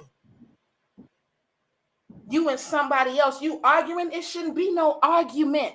It shouldn't even be up for discussion. You should be tripping over who want the kids first, who gonna feed the kids first. But see, it's like Kurt said, not only do we not know relationships, we don't know how to act. We don't know what to do. We wasn't taught. We did walk around here having babies, making up excuses, talking about it was a mistake. But you know when a penis enters a vagina and make a baby, so how is it a mistake? Did you aim right? I'm just saying, clearly not. You should aim for the mouth. Just saying. Because now we got all these excuses because we got these responsibilities, and I don't want to hear it. I got like 12 male nephews. I don't want to hear it. You got to do what you got to do. I don't care if you got to fight, you got to crawl, you got to walk because you got another woman behind you that's on your tail. I don't want to hear it. That's the responsibility and job of a man. I had a daddy. And he wasn't, no, you're not. I'm going to take care of my own kids. I'm going to feed my own kids. I'm going to clothe my own kids. I'm going to walk my own kids to school and ain't nothing you can do about it. And if you feel like you're going to change that, you're going to go away, not me. Now, even though he might have had his sins, there were specific duties that God told him that he did. And wasn't no man on this earth going to take it away from him. And he took himself out because why? Because now you let the stress get on you. Because we're not listening to the Lord, and we take our own self out with these different abuses and these different vices we pick up along the way because we still want to hold on to something instead of giving it to the Lord. I ain't going to preach on my father right now. Bless his heart in heaven. And the woman still here walking around here. No, you're not. So at the end of the day, we got to be realistic about the jobs we have as a man and a woman. I do have a job as a woman to take care of kids as well. You're right. I do have a say so and laying down, opening my legs for you, food. But at the end of the day, if you don't remember that you are a head, and if you don't have any other option than to do what God said do with me, you are an infiltrator. Good deal. Good deal. Stay right there, Toy. You want to let me ask you, Toy. Let me ask you a question. Did you leave some snacks over in that corner that you're trying to get back to? Yeah, I got some Doritos and some pretzels. You must have left some snacks in that corner because you sure trying to get back over there. You trying to pass your lunch? I'm like, what in the world is going on here? Leonard, talk to me, brother. Actually, you know, I'm kind of out there with Toya, and I don't know if it's because I don't ran out of my mushrooms or what it is. Oh, but Lord. I'm so not interested in what other people fail to do. You can make up all these little, I don't like this term. It is what it is. It changes from deadbeat dad to just unresponsible father. How about that? Is that better? I don't like what you call me. I wouldn't call you that if you wasn't that. So let's stop it. You know, talked about single parent homes for how many years? It's a fact. You can't get around it with sweet words and sweet talk. And a lot of the men, you know, I don't fit well with them because they think they're delusional. Why are they delusional? Well, if she wouldn't have did this. Why are they delusional? Why are they delusional? Because they believe it works some other way than put penis in, drop seed, fertilize, baby. Who don't know that? Who? Lord. Who? It's ridiculous the way we come up with all this BS to pacify ourselves for sinning. You know what it is. Every man on here, you know, I'm 50 something now, but I wasn't always fit over 50. You'll run up in somebody in that parking lot outside after the club. Raw. Quit acting like you ain't doing it, because like my mother said, you can lie to me all you want. 9 months to tell it all. So you keep lying about what you're doing and expect to find a solution. The devil is a lie. Wow, stay right there. Let me go to Shanavia. Shanavia, good morning. Shanavia, you found your way into a live one this morning. Good morning, young lady. How you doing this morning? I mean, I'm still okay. I don't know what we're about to get into, but how y'all doing this morning? Hey, they are doing. We're asking a question, I Sinead. see. Asking a question in this day and time, 2023, so soon to be 2024 in quite a few days. But we're asking, why are there so many? Why are there so many deadbeat dads out there? And a few people say they don't like the terminology or the verbiage, but why are there so many deadbeat dads? Is it because of the system? Is it because of the women that's running the men away? Is it because they just don't want to be in their children's lives? What do you think it is, Shanavia? Why are there so many deadbeat dads? All of that, all of the above. Mm-hmm. Can and I do feel to some degree is true. Depending on the individual, the state, the person, and all of that good stuff. But I mean, at the end of the day, we're talking about why there's so many of these fathers that are not present in the home, but the kids are steadily suffering because of that.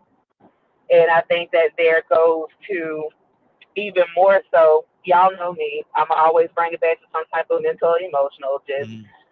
Just bear with me for a second. Okay. But to add to that, I think that there is an identity crisis on both ends. And the reason why I say that is because depending on who you're talking to, my job as a male, because I got that thing between my legs or whatever, then that's what makes me a man. And because I can lay on my back and I have, glory road between my legs and I can produce the seed, and that's what makes me a woman. And that's what we got it messed up, because then our children become accessories and not people.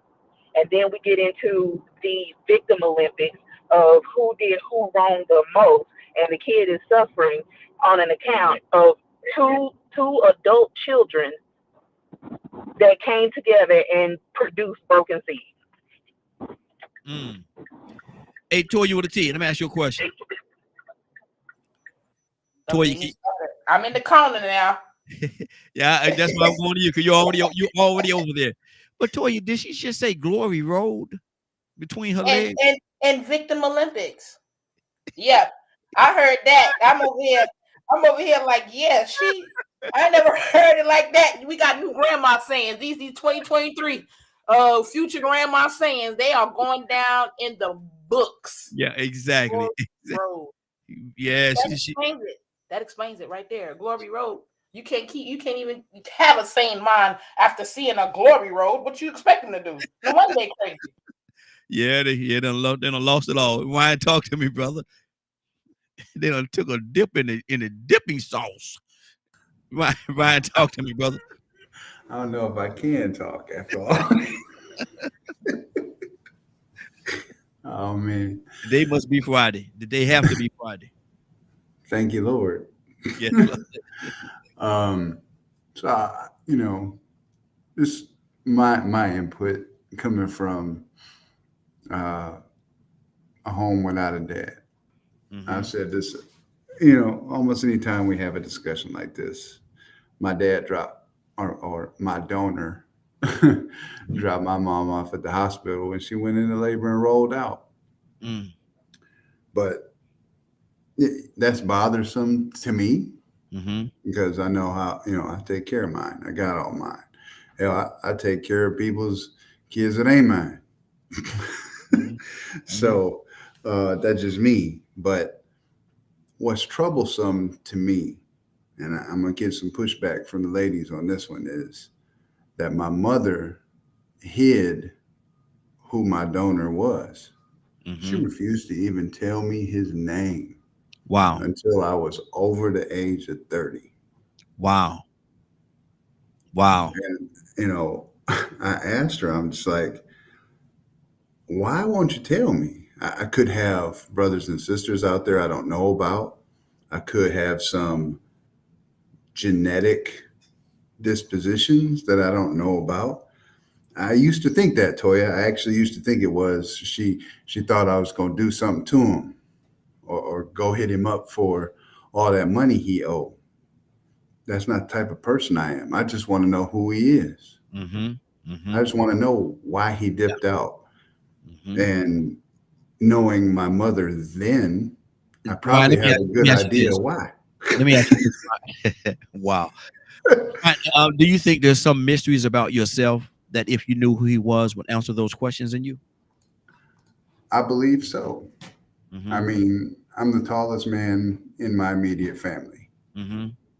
I know pretty much the entirety of, or the entirety of the lineage Yeah. from my mother's side. But I want to know the other side. And I don't want Ancestry.com to tell me. I want to know it from the mouth. Yeah. Yeah. That's just me. That's good. That's good. 50508-924-3521 508-924-3521. Stanley, talk to me. Yeah, man. Like I said, I think I about said what I need to say on this certain subject, because we can't just blame it all on the man. Like the brother was just saying, his mom hid the identity, and there could have been a different reason. I don't know what the reason was in that particular case. Sometimes it was a result of incest, or somebody might have, molested a niece or a neighbor or something like that, and they didn't want to let them know who the father was. But we can't blame everything on the male. I'm not gonna say just black man, on the male as far as not being there. And if you never had children, if you've never been divorced, never been separated, any of that stuff, you really can't comment on that particular. You can give your opinion, but you can't really talk facts on how you know that people have been treated in these situations, because it carries a lot, man. It's a lot of different scenarios in this thing. It's not just somebody making the baby and walking away. A lot of times they're pushed away. A lot of times they don't even know there's a baby there. Nobody's making excuses for any of that. But if you don't know, how you gonna take care of something you don't know about? Yeah. But what do we say to the ones that do know and just elect or select not to? Well, some of them want to go. And like I said, it's the thing where, the mother has all the rights, and we know that. People say, well, if it was my son or my daughter, I would go see him and I would do that. That's easy to say if you're not in that situation, because you don't really know what that situation is or what's really going on in their life.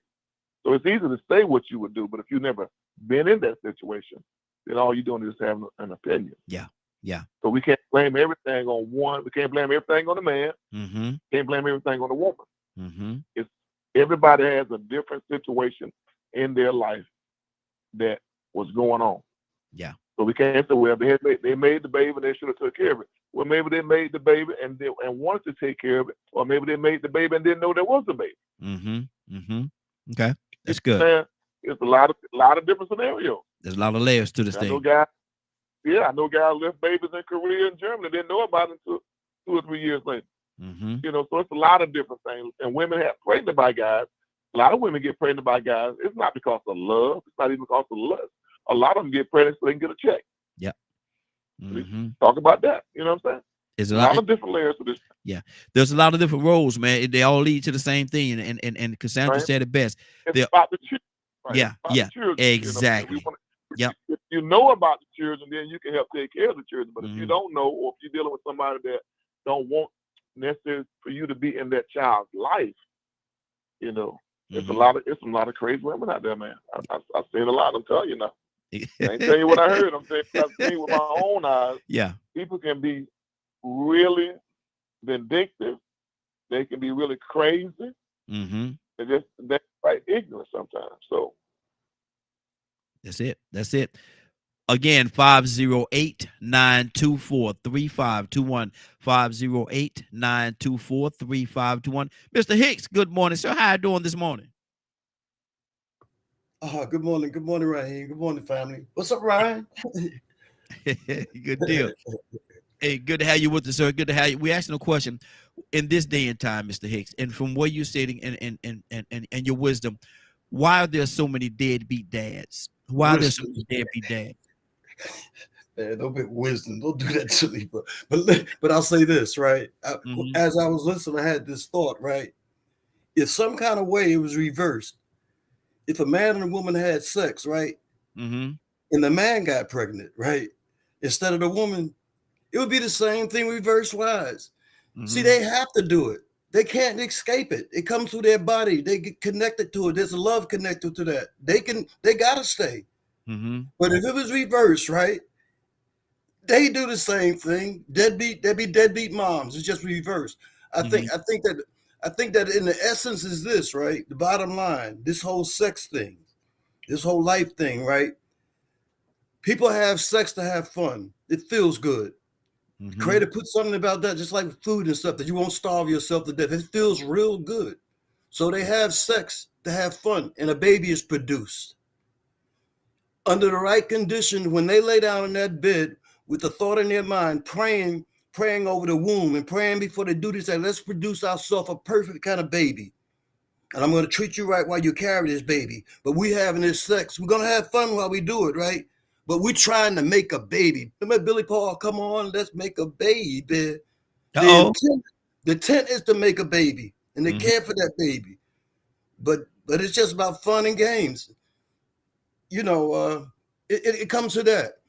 Mm-hmm. Mm-hmm. Sex should happen in the ideal, the way the creator said, it should happen in a marriage, a committed relationship to go down this road and raise this child. And that would pretty much eliminate the possibility of a deadbeat dad because it'll be a Sure, family. it'd be a family. Yeah. Okay. They Okay. had sex to build a family. Mm-hmm. Okay. That's good. That's good. Keep this thing going. Let me go to Curtis. Curtis, what's on your heart, brother? Talk to me. I ain't getting too much on my head, man. Like, you know it's an issue. We know it's an issue. And we know that thing is Curtis, divided. do you think it'll ever go away? Do you think it'll ever go away? No, it ain't gonna ever go away until people learn how to have relationships, man. It's like, okay, I'm gonna use myself for example. When me and my first wife split up, there's one thing that she knew for sure. Oh, I ain't gotta worry about my kids. I ain't gotta worry about my kids. And you know it. I'm not just talking out of my yin yang. Yeah. You know it. I don't know for sure. Mm-hmm. And I'm on the road on the way to South Carolina to see mine, spend time with mine. Yeah. You know what I mean? Like, if I was to say anything, I say to the brothers, I'm gonna speak to the brothers. Man, listen, there's no greater feeling in the world than being a father, bro. Mm-hmm. So if you got one, man, cherish that, man. Irregardless of how she may feel about you, man, look, let her have her feeling. That's what she wants. Let her have hers. That should not tell you based off of her feelings what kind of father you're gonna be. That's the bottom line. Yeah. Like one of the things that the state of Maryland has done is now in the state of Maryland, if you have a baby and a dude, when dude finds a birth certificate, it's automatic. You don't have to fight for visitation. Mm-hmm. It's automatic. What they call that thing when you joint custody. Okay. So you don't have to fight for that no more in the state of Maryland. It's automatic joint custody. So if you do have to go back to court, you basically going back to court because you telling the judge, hey, look, he won't let me see my kids. So I need you to mandate her to let me see my kids. Mm-hmm. You see what I'm saying? Yeah. So like, I get it. I get the women frustrations. You know, some of which them probably had to deal with a deadbeat father, if we want to say it. Mm-hmm. But listen, the fact that, and I gotta say this too. Don't knock me because I don't like the verbiage being used. There's a reason why I don't like that. There's a reason why I won't let a white man call me the N. There's a reason for that. Don't knock me because I don't like the terminology that's used. Because if I took any one of you black brothers and walked y'all in a room, if you don't believe me, try it. Mm-hmm. Do a study. If I took any one of you black brothers and walked y'all in a room and put y'all in a room full of a multitude of different ethnic people with different ethnic backgrounds, or if I put y'all in a room with a multitude of white folks, and I said the word deadbeat daddy, and I said, look, when you hear this word, look in the direction of the first ethnicity you think is going to be a deadbeat daddy. Mm-hmm. I'm willing to bet you any amount of money that a larger percentage of those people in that room will look directly at you if you was the only black dude in there. Wow. There's Right. a connotation. It was for a little bit. It was a political term, just Mm-hmm. like the welfare queen term, Mm-hmm. just like the soccer mom term. You hear soccer mom. Black kids play soccer. I know several, but there's these terms that's used to demoralize and demean our people. And that's just what it is. Like, at the end of the day, that's what it is. So when I say I don't like the term, I'm speaking solely because that term is used a lot of times one way for one group of people. I'm just saying, man, like, Mm-hmm. I get Mm-hmm. and I get why people say, you know, hey, look, you know, you did it. I get it. Good deal. Stay right there, Curtis. We got to keep Learn it. how to Hold on, we got to keep it moving. Let me go to Ryan. Ryan was shaking his head no while you was talking, Curtis. Ryan, why were you shaking your head no? It's just preference, right? I don't, when I hear that term, I don't look for a specific individual Mm-hmm. or Race. race of individual. Yeah. Mm-hmm. And you know, that could just be me being me. But working at the jail, I'd say 99.9% of the folks locked up in there where we was at for child support was white. Mm. So Wow. that just made my that much, facility. right. What'd you say, Kurt? That much, brother, I know. I told you I had a job with the Department of Child Support, with Mm-hmm. child support. I actually had a job. That much I know. And you are the limited few, brother. You are the limited few. Notice I said the majority of folks in that room. If you are the only African American male in that room, the majority of the folks in that room is going to look at you. Now, you might not be in that majority, but that's just what it is. That's what TV has shown us. That's what. Yeah, I hear what you're saying, Hold bro. on, Kurt. Let him finish his time, Kurt. Hold on, Kurt. Let him finish his time. Go ahead, Ryan. I hear what he's saying. I don't disagree to a point, but I'm shaking my head because for me, that's not what I'm doing. If I hear deadbeat dad, first person I'm looking at is probably somebody look like me. I mean, you see all this ink on my hands. You know what I'm saying? Like, people attribute folks that look like me to problems. Mm-hmm. You know, so, and I live with that daily. I walk down the street, people get the hell out my way. Hey. What's wrong with that guy? Look, hey. You know what I'm saying? Mm-hmm. So, and that's, you know, that's just me. I'm not trying to discredit anything Kurt's saying because I know it's folks out there that be like that. But in my experience, most of the deadbeat folks look like me. Now, I appreciate what you said and everything, but here's the ticket, man. Go on over there with Toya. You know, we don't talk, we don't use them words on here. Get your behind over there in that corner. There you go. There you go. Stay right there. Don't you move. Don't you move. Navy. Oh, I can't. Navy. What's on your heart, Navy? Apparently I got cut off at Glory Road because I was saying more, but my service had went out. Oh, okay. Apparently. I don't know if I don't know if, and I can't remember everything that I said, so I can't even go back to that. Mm-hmm. But anyway, I don't know if I Is have it any more to add to this. is this a And problem, no, I, Navy? okay. Is this a problem that's going to ever go away? No, it's not going to ever go away until we stop playing the victim Olympics. Mm.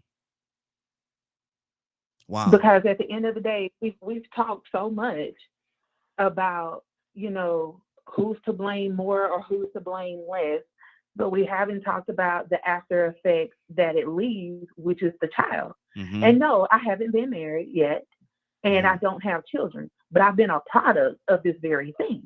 I had 2 adult children that produced me that did not have any, I was not conceived in love. And this is, and to mama, if you're listening, just go to the other room right quick. But these are conversations that I've had to have with both of my parents. Mm-hmm. Because if I'm able at the age of 13 to sit here and tell y'all that I don't like being in the middle of your mess because you're hurt. You have my dad over here that's hurt because he's repeating the same pattern that was done to him. Mm-hmm. My dad's father left at the age of 3, and he did not meet his father again until he was in his 40s. Wow. So, and then you have my mother who was looking for love. And whether we want to agree or disagree with this, y'all played in the sandbox together and you thought that it was love, and it was it really was. Mm-hmm. And then boom, 9 months later, here I come along. And y'all were not emotionally, mentally, physically, none of that. You were not prepared. You were still playing with your brokenness. Mm-hmm. And you produce a seed with that brokenness. And so now that trickles down to me. And it's my job now to undo that, because I don't want to be the byproduct of just being this broken kid, because her parents were adult children that did not understand relationship, that didn't know what relationship was, and truth be told, probably had no business being with each other. But the best thing that could have happened to them was me. So they're welcome for that. Shanavia, I'm gonna do a favor for Cassandra. Cassandra, you there? Cassandra, you there? Yeah. I'm going to do you a favor. I'm about to do you a favor. You ready, Cassandra? I was looking for love in all the wrong places. Looking for love in too many places. My people. What's on your heart? What's on your heart, Cassandra? Yeah, Navy, you hit it on the head, because I was the product of teen parents, and they know what, I don't know, whatever. Stop it, Ryan. But you know, and it ended up hurting me, because I spent all of my childhood feeling rejected, and you know, why didn't my daddy want me? Why, you know, what did I do? You know, I mean, people really don't realize the damage that they cause to their children because of their stupid behavior. And I agree with several people on here when they say, when people are doing the horizontal mambo, it's all about lust. It's all about getting off. It's all about, Mr. What's his name? He said, because it feels good. I don't know how good it feels, but I guess it feels good. I can't remember. Well, Cassandra, it's been a long time, Cassandra. It's been a long. It's been a long time. I don't know. I guess it still feel good. I don't know. I don't even remember. Whatever. But it's you know. But he's right. It's all about a feeling. People doing things that they. Leonard said it. You know, they just trying to get what they can get and keep it moving. But then the byproduct of what you did, your lust, is that we have all of these children that they feel unwanted, and they are unwanted by a lot of people. They don't want, the woman doesn't want them, and the men don't want them. Yeah. So you have all of these damaged people that you're leaving because of your few minutes of lust. So so Leonard, what are these products? What are the products of your temporary pleasure? What are they supposed to do?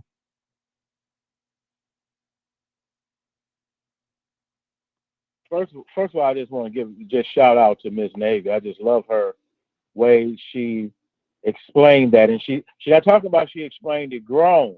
Mm-hmm. He said as a child, Mm-hmm. she had to let him know she wasn't trying to be part of that because of how it made her feel. Yeah. And once you straighten it out, it gets better. But it must be straightened out. Mm-hmm. So and everybody, I blame this, I blame that.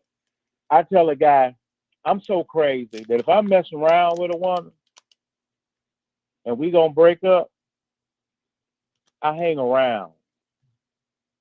I stop sleeping with her, but I hang around her still. Mm-hmm. And I wait for that next cycle to come around.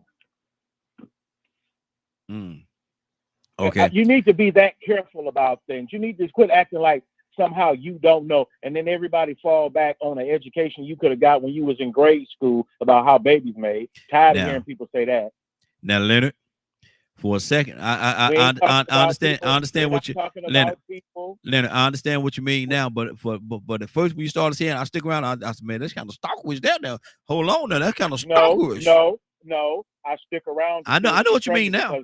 I know we wasn't using protection. Yeah. That's why. Yeah, I know what you mean now. Yeah, you cleared it up. Go ahead.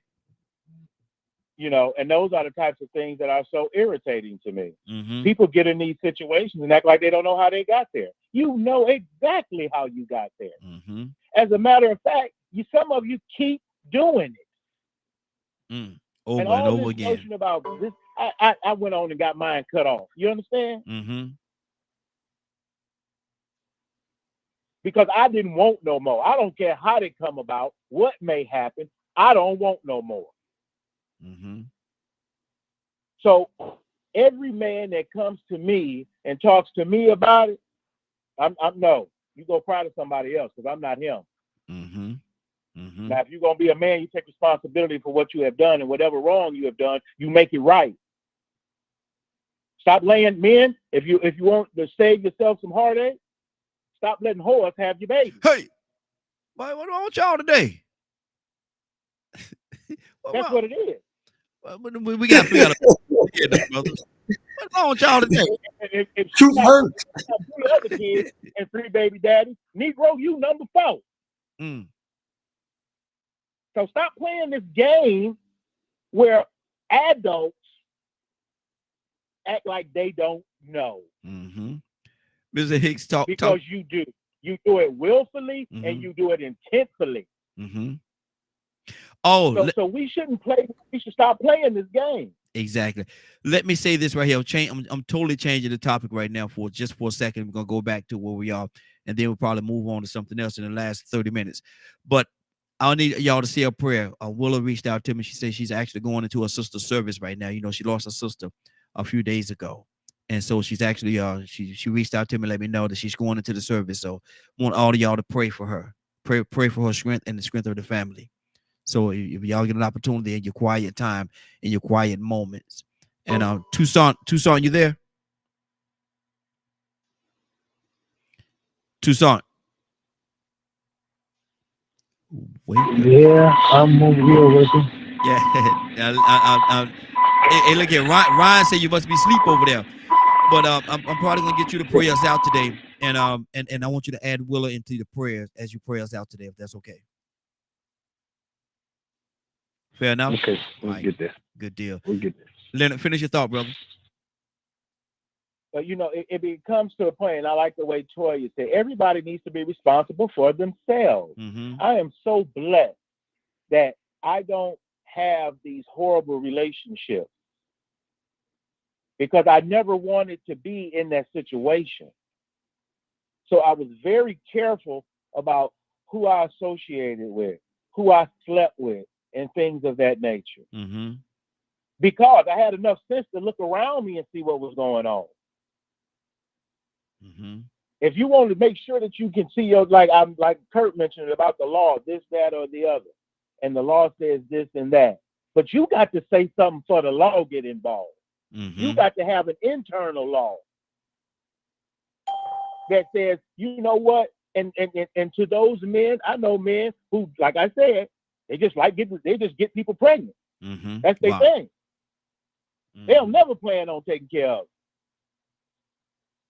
But you know that type of person. Yeah.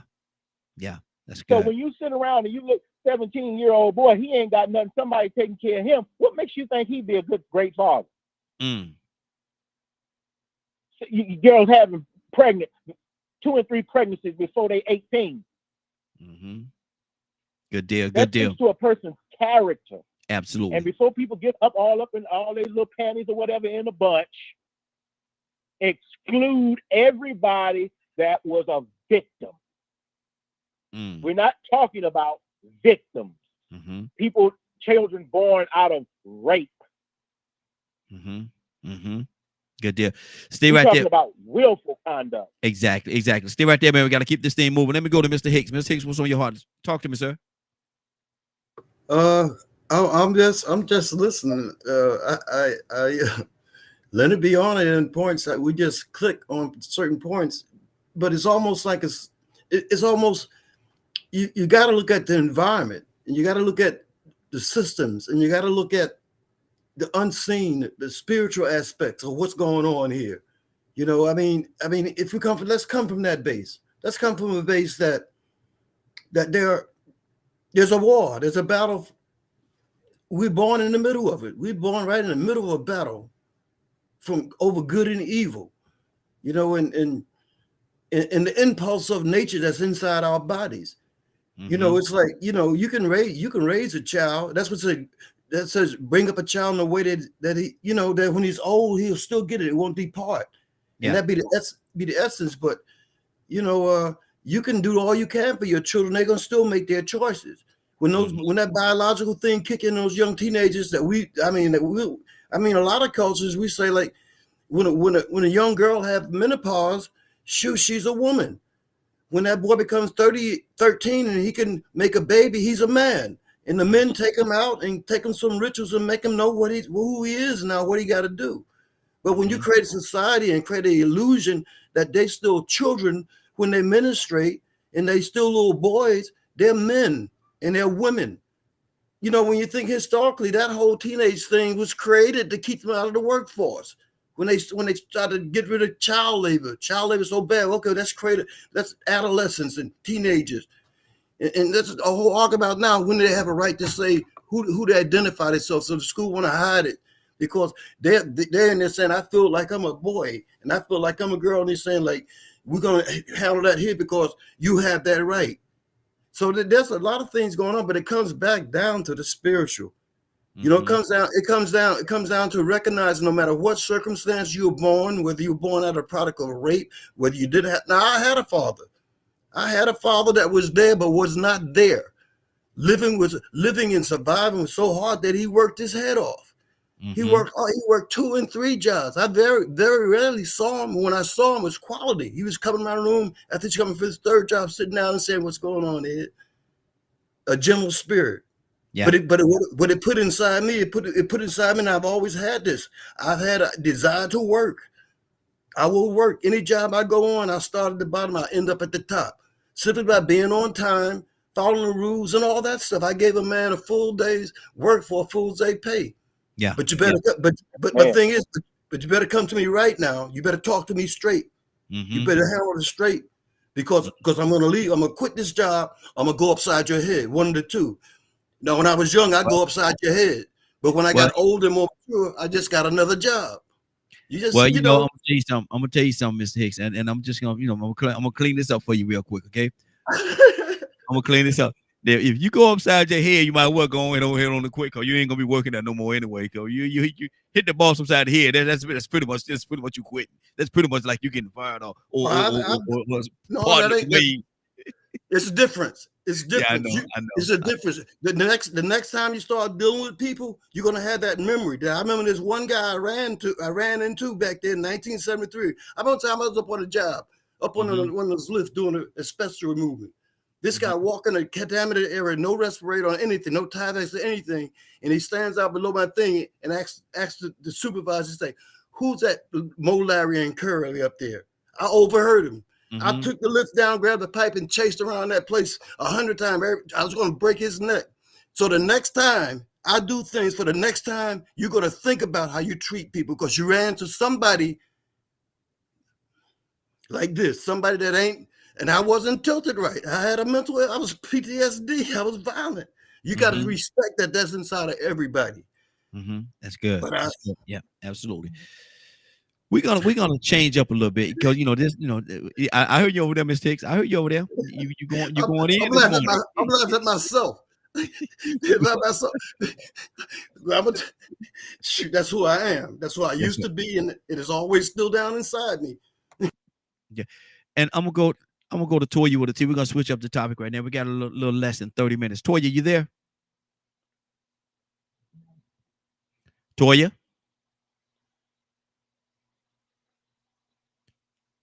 Toya with a T. Wake up and go to sleep. Wake up and go to sleep. Ryan, I'm gonna start off with you. I ain't gonna let you do her like that. She did tell you she had to peace out now. She did. She's still there. It said she said, I'm out, y'all. Oh, I ain't see that part. I ain't see that. Okay. But yeah, but she's still logged in. Okay. But anyway, Ryan, what is all this? I look at the food that we're eating right now, and I see this thing on there say and I might have I hope I get it right, but biogenetically manufactured on a lot of the labels now. What are we eating, man? That's a good question. Plastic, oil, petroleum. It's created in a lab. It's not real. So it's like I was saying earlier with the. So how are we to get nutritional? How are we supposed to get the nutritional value products that our body need if what we're eating is not producing it? You're putting it in your mouth. You're eating it. It's not meant for you to get nutritional value. That's what I'm trying to tell you. It's part of a plan. You're a man. I'm a man. We ain't supposed to have nothing right here. Yeah. Okay? Yeah. But we do. Why? It's not because we eat poorly. It's because of what is made available to us to eat and what's in it. Estrogen. Estrogen does what? Causes us to grow parts that we ain't supposed to have. That's why I saw that feather going out that feather neck the other day. Now you're being silly. I'm being serious. Like people think it's crazy, but it's the facts. It's true. If you go break everything down, it's like when you see something that say sugar-free, and then you turn around and read it, and it's about 30 different types of sugar. Just name something else. Yeah. Exactly. They're tricking us, man. They playing games. Wow. Cassandra, what do you say to that? Bioengineered. I think that's what it said on TikTok. Bioengineered food in the food that we're eating.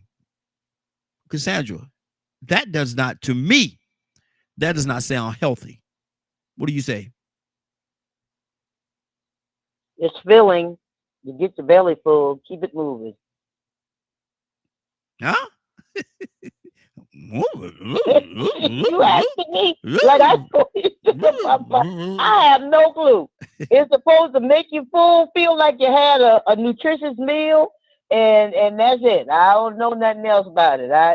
That's out of my lane, and I can't talk on it. I don't know about it. I know the just simple basics of it, but I presume it's to get you full, make you think you had something nutritious, and it's supposed to be good when y'all blew up everything while y'all acting a fool and you're living can't grow nothing.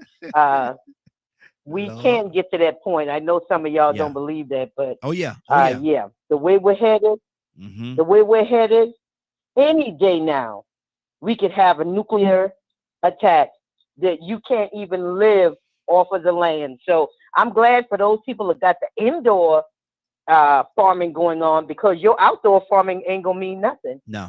Hello. Yeah, exactly.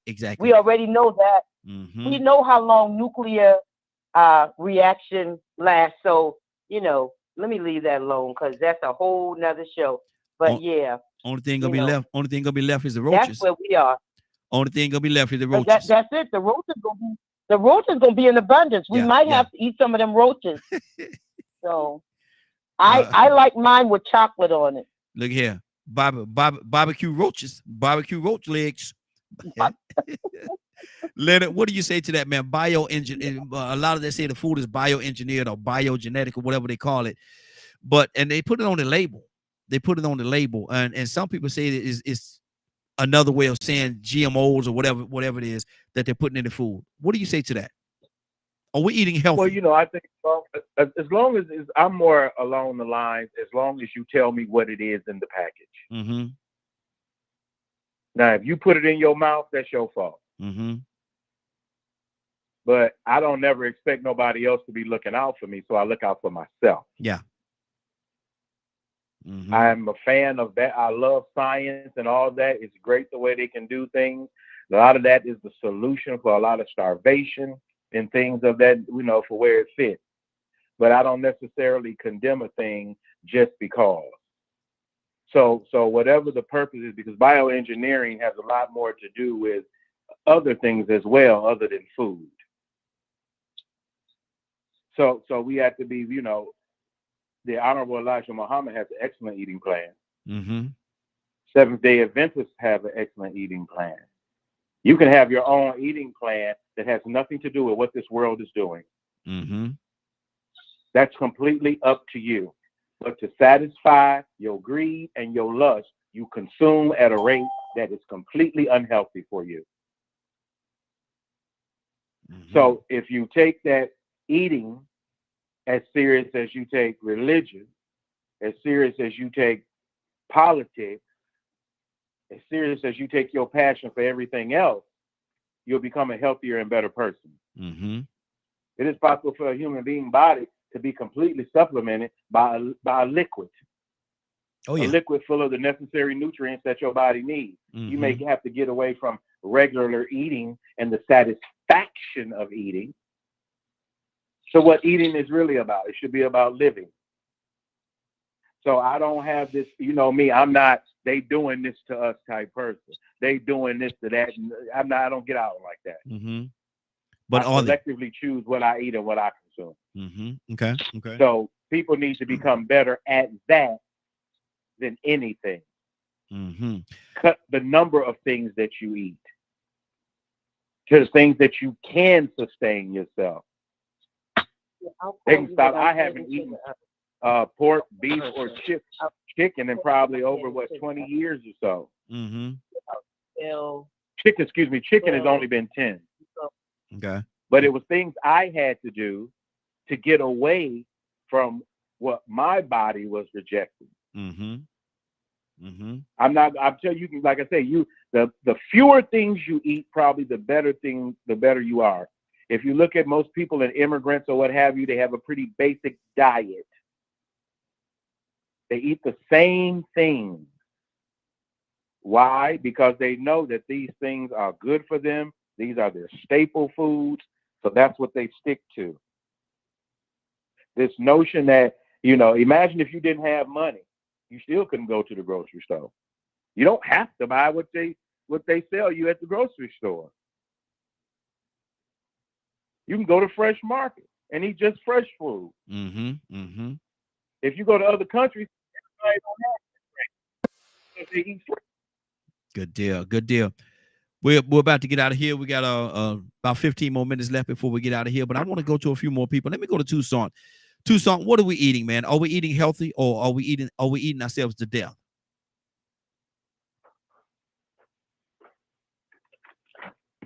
Yeah, and what is it? Eat to live and live to eat. Yeah. Most live to eat. Mm-hmm. Mm-hmm. So I'm kind of like Leonard. Read the label. I mean, when the last time you read the label off of packaged food? Oh, no, I forgot. I was hungry. Had to hurry up and mix it up and stuff it down my throat. Ate it so fast, I just lined it up and chewed it. Lined it up and swallowed it. I didn't have time to chew it. Didn't he have time to taste it? No, that ain't rice. Y'all know that ain't rice. That ain't salad. Mm-hmm. That's plastic. Mm-hmm. But you know what you didn't do? Check it. Yeah. Made in China. Oh, must be good. Then everything else is made in China. So I don't know, man. I don't know. I don't know, man. And I'm not talking about nobody else. I just eat. Mm-hmm. You know, buy it. You know, when somebody said, I saw something the other day, and it wasn't meant for Walmart and the grocery stores to feed you Mm-hmm. for a profit. Yeah. We used to raise our food. You can raise, you can raise your own food still to this day. Absolutely. And then you know what you're eating. Mm-hmm. But we making other folks rich, killing us. Mm-hmm. Quick, fast, and in a hurry. And then another thing about it, now, shut up. That's why you can't have no children. Or, well, you don't even have time to produce a child before you tired. Mm-hmm. Ain't got now energy. Ain't got now energy. Not now. Not now. Cap, good morning, sir. How you doing this morning? Hey, good morning, Raheem, and good morning to my Morning Glow family. Thank you for asking. I'm doing good. Good deal. Good deal. We're talking about on the labels now. You look at a lot of the labels, and people don't. A lot of times, people don't even pay attention. But a lot of the labels have that bioengine, is say the food and the ingredients, little tab say bioengineered, biogenetically engineered, or whatever it is. Letting you know that it's not what you, everything that you think it is. Some of it's made in a factory, made in a lab. Are we eating ourselves to death? I really like what Leonard said and what Tucson, and I like what Ryan said. There's no question that we dig our grave with our teeth. Mm-hmm.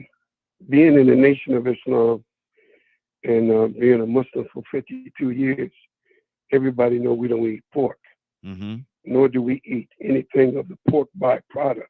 Yeah. So when you see a Muslim in the nation, them spending a lot of time reading labels, we shop. It takes us a long time to shop because my wife had to turn over and read the labels because we know they got pork byproducts in everything. Mm-hmm. So in reading the labels, you're able to see the glyceride and the sodium and this, that. So that helps.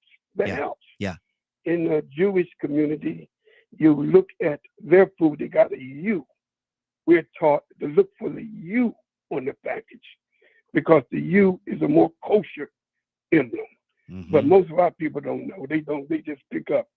They have the oodles and noodles, the Roman noodles.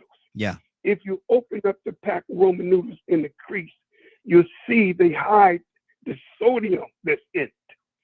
The sodium that's in the packet that they put in the noodles is enough to send your blood pressure to the sky, but they hide it in the lining. Mm-hmm. So most people, when you go and open that little line, you see warning about the sodium.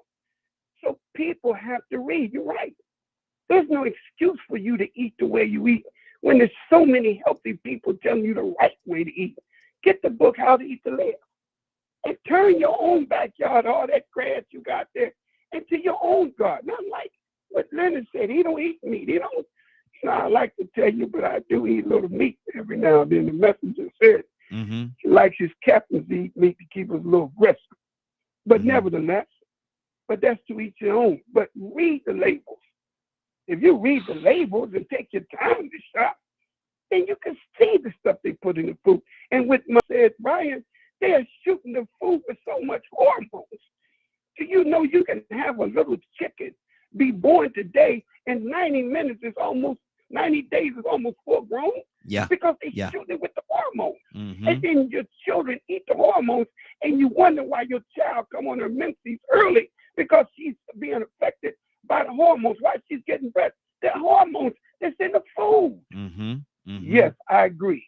If you want to continue to eat the way you dig your grave with your teeth, go on. Help yourself. But those who are wise enough, read the labels on the doggone package. Yeah. Read. Yeah. And that's all you have to do. You don't have to eat foolish if you don't want to, not today. Dr. Sebi, he taught about that. Yes, he did. There's so many people out there telling us how to eat to live. If we choose to dig our grave with our teeth, go on and help yourself. That's what's on my heart, Raheem. Good deal. Good deal. And that's powerful. And I want people to listen to what you just said, man. if you elect to dig your grave with your teeth. Cap said that now. If you elect to dig your grave with your teeth, that's powerful. That's powerful right there. That's powerful. Kirk, talk to me.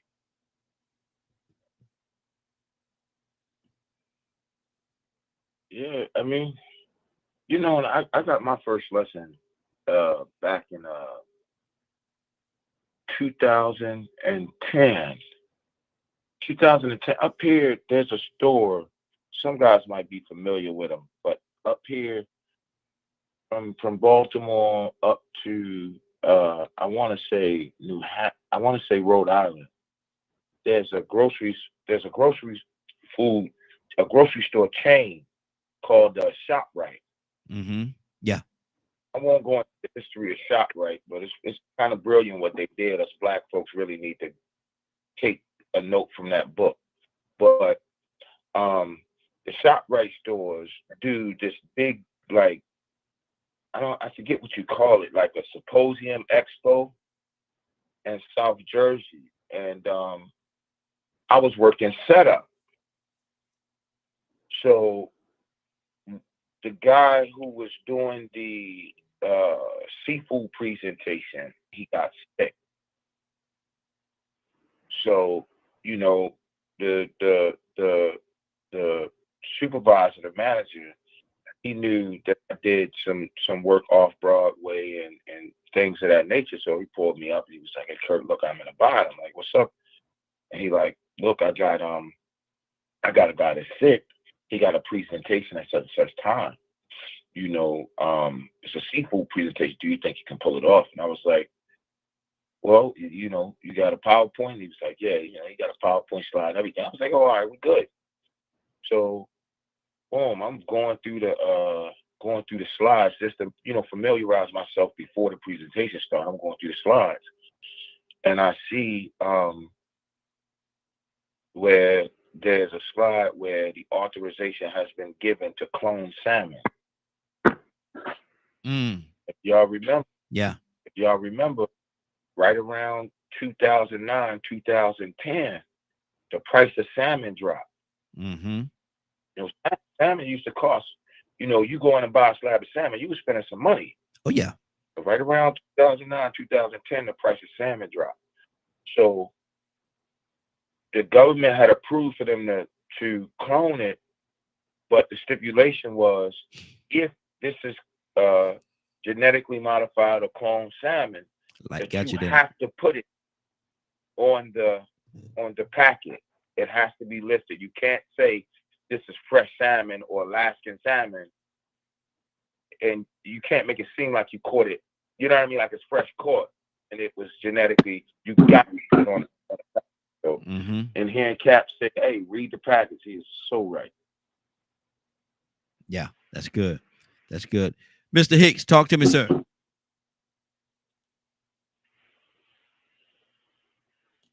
Mr. Hicks?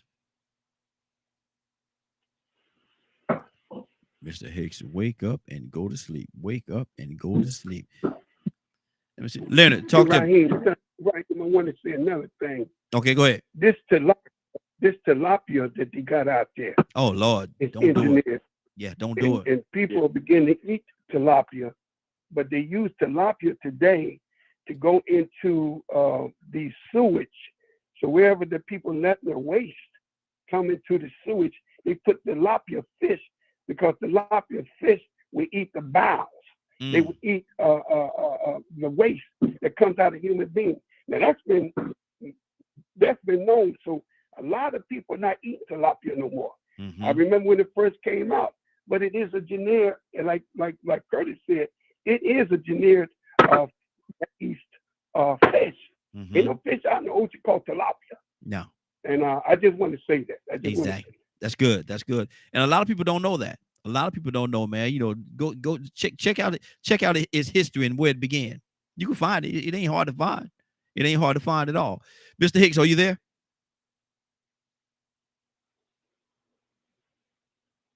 Mr. Hicks might have stepped away for a second. Cassandra, talk to me.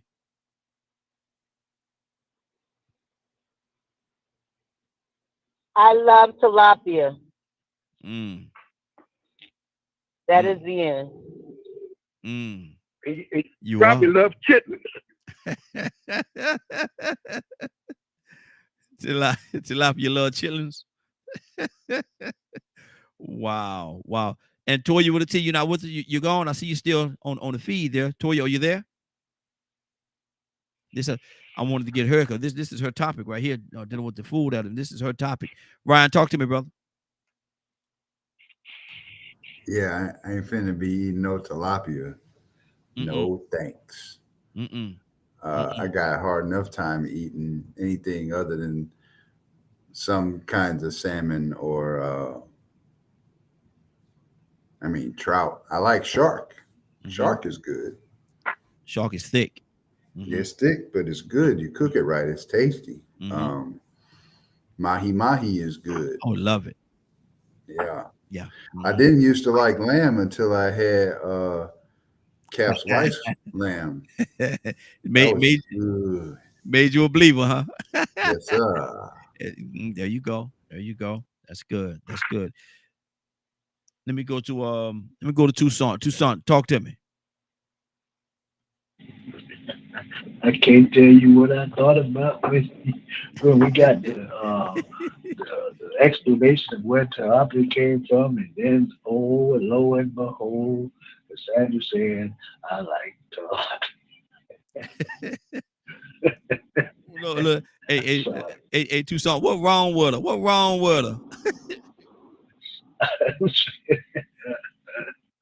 I'm not gonna say. I'll call you later and tell you what I think. That thug Cap, bastard. you can be on the line. Cap, we're gonna have a long conversation. Please hook me up on that line. I gotta talk to my sister. I know she sometimes I think she just be in that rebellious state. We go left, you want to go right. She sometimes feel that. So you got to love her. You got to love her. Joe Williams. Boys at the edge of my tongue, but I can't say it because they're gonna put me out of the church.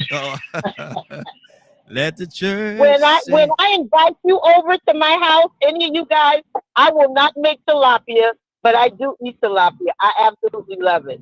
So when y'all come over, I will not make tilapia. I have that notice. Thank you, Cassandra. You put hope back to me. And be like.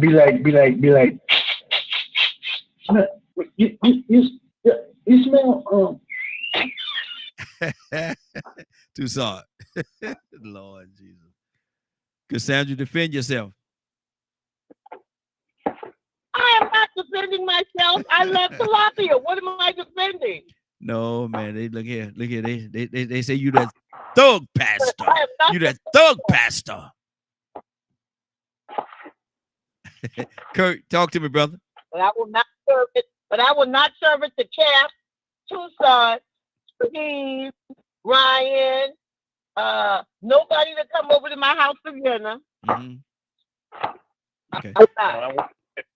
Leonard said he wants some. Oh, I got throw in there. We ain't saying all that. I'm just saying that we tilapia, but we ain't saying all that. We know you can cook. I can cook. I know you can cook. I can cook. Matter of fact, I have no complaints. I'm coming to Atlanta in about 60 days. I want me some gumbo. Okay, I got you. But do not invite Cap. Do not invite Ryan. Don't invite Two Star. Don't invite Bree. None of them can come. Look here. Just take a picture and send me a picture. Just take a picture and send it to me. Okay, yeah. He'll send you a picture. Just take a picture, send. Look. I'm just kidding. Look here. The picture might be. Look, watch this. Oh, I'm about to get in trouble this time, but I'm gonna do it today, Friday. I got until Monday to make up. Send me a picture and send me a picture of the food, and that might make my stomach hurt. Oh, you know what? No, you did not. No, you did. No, you did not. Okay. Notes are being taken. That's all I got to say. Notes are being taken. No, I'm separating. I'm separating myself from that statement, Cassandra. I'm not down with what he just said. Now, I want you to know Hold I'm on, don't be turning repudiating no, him. don't be turning back now. Don't be no. Ain't no turning Extra around time. now. No, Extra ain't no turning around now. What you turning around now for? Don't be turning around, Cap. You stand your ground. But listen, let me go to Kurt. Kurt, talk to me, brother. But for the record, Cassandra can. She's a very good cook though. I'm making fun, but she can't cook. Cassandra can cook. Go ahead, Kurt. I understand why some people don't like tilapia. I do, because supposedly, I'm not sure, but supposedly tilapia is a genetically made Yes. Is a genetically made fish. So I get it why some folks don't like tilapia. You know what I mean? But I mean, you just gotta be you know what? For some of this is just my personal opinion, but for some of the foods that they're injecting, like some people eat chicken and they tell you, well, then you can't eat pork or you can't eat beef, but they eat chicken, right? And I'm always kind of thrown back because I'm like, well, hold on, the chicken eat his own feces. Mm-hmm. You know what I mean? Like chicken ain't all that clean either. And then I remember I used to, and I still do every once in a while, part time when they was in business part time for a food company, and they believed in organic foods, and they would show you demonstrations where, you know how when you buy chicken, like let's say you buy a chicken breast, Mm-hmm. you know how when you look at the breast, you can see like a line through the breast. Yeah. Uh-huh. Right? And it looked like it's fat. Mm-hmm. Well, the way that they taught us in the demonstrations, that's not fat, right? And you know what it is, don't you? No. That's the hole from the needle. Good Lord. When they inject chicken, if the chicken is not organic, when they injected the chicken steroid or whatever, Mm-hmm. you know, a needle it not only gets skin, but it basically puts a hole in the tissue. Mm-hmm. Okay. And that's all like steroid and stuff like that. But you know, I'm gonna put that, you know, stuff properly. You probably learn how to look out most poisons that's in it. I don't know. Mm-hmm. Well, what in this day and time, Ryan, what can we eat? None. I mean, real talk. I mean, think about it. Where I used to stay at in Oregon, they would send us out warnings about acid rain. Mm-hmm. Hey, don't drink the water or collect any rainwater today. It's radioactive. Wow. Wow. And then you go to some states, and they'll fine you, and if you continue to disobey, arrest you for collecting rainwater. Mm. So, I mean, you'd say, what can we eat? Yeah. You know what? I'm in the perfect spot, right Mm-hmm. over here in Michigan. See, I stay down right about here on the mid. There But you if go. if I go up here, Mm-hmm. ain't nothing tampered with up there for the most part. Give Mm-hmm. me some good meat. There you go. You talking about Canada? No, they tamper with up there. Okay. But no, I'm just playing. Because I know up north, man, up north, up here. I know. I was just kind of picking at you. But my thing is this right here. But truth of the matter, though, you are very close to. How far are you from Canada?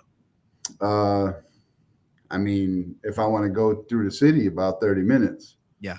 But if I want to go up there near Sault Ste. Marie, it's probably a good 6 hours away from here. Mm-hmm. And about this time of year, you ain't going unless you got a tank or something to plow through all that snow. Exactly. Because they get it. But see, but people don't understand though, and I wish we had more snow down here, man, because snow kills a lot of the germs and stuff. Snow really kills it, you know, and so a lot of that stuff is being killed off when it does snow. But anyway, that's a whole different conversation. Listen, That's what's important about winter, though. yeah, yeah, If you think about it, in the South, y'all got so many insects and stuff yeah, because ain't no deep freeze to kill them off. exactly, exactly. And they just keep going, keep populating themselves. But anyway, Leonard, somebody tune into this broadcast, man. Somebody tune into this broadcast a little late, maybe an hour ago, if not later than that. And hold on, before I do that, good morning, mama. Good morning, mama. I see you looking over there, baby. I see you looking, baby. I know you're there. Got to do my shout out. Yesterday was mama's birthday, so we did something real nice for her, and we looking to do something else. And so we ain't gonna put the information out there right now, but y'all know what I'm talking about. Y'all know what I'm talking about. But happy day after your birthday, mama. Love you, love you, love you, love you dearly. Leonard, somebody watched the broadcast, man, and they missed it. They came in late and they said, man, I hate I missed some of that thing, man. I sure wish I could hear what they was talking about. Is that possible, Leonard?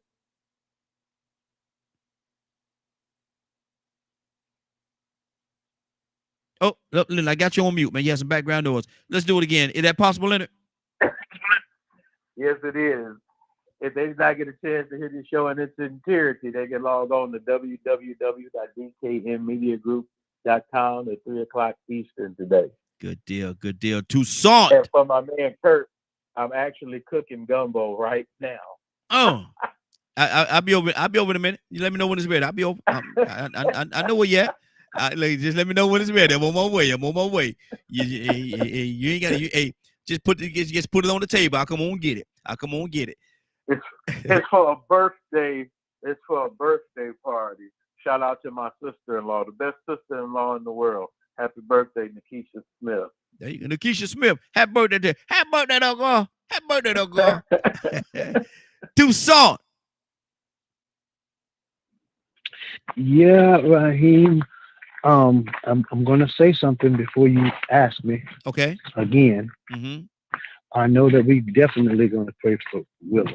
Yes. And her family. And then the deadbeat. Well, I can't say that. I don't like that word either. Thug. I don't like that word either. But I'm asking if it's possible and if he's willing. I want to yield to Cap. Okay. Cap. Oh, yeah. Cap's still there. Cap, you there? Yeah. So you want to get Cap? You want to get Cap to pray us out? Yes, sir. If he would. Okay.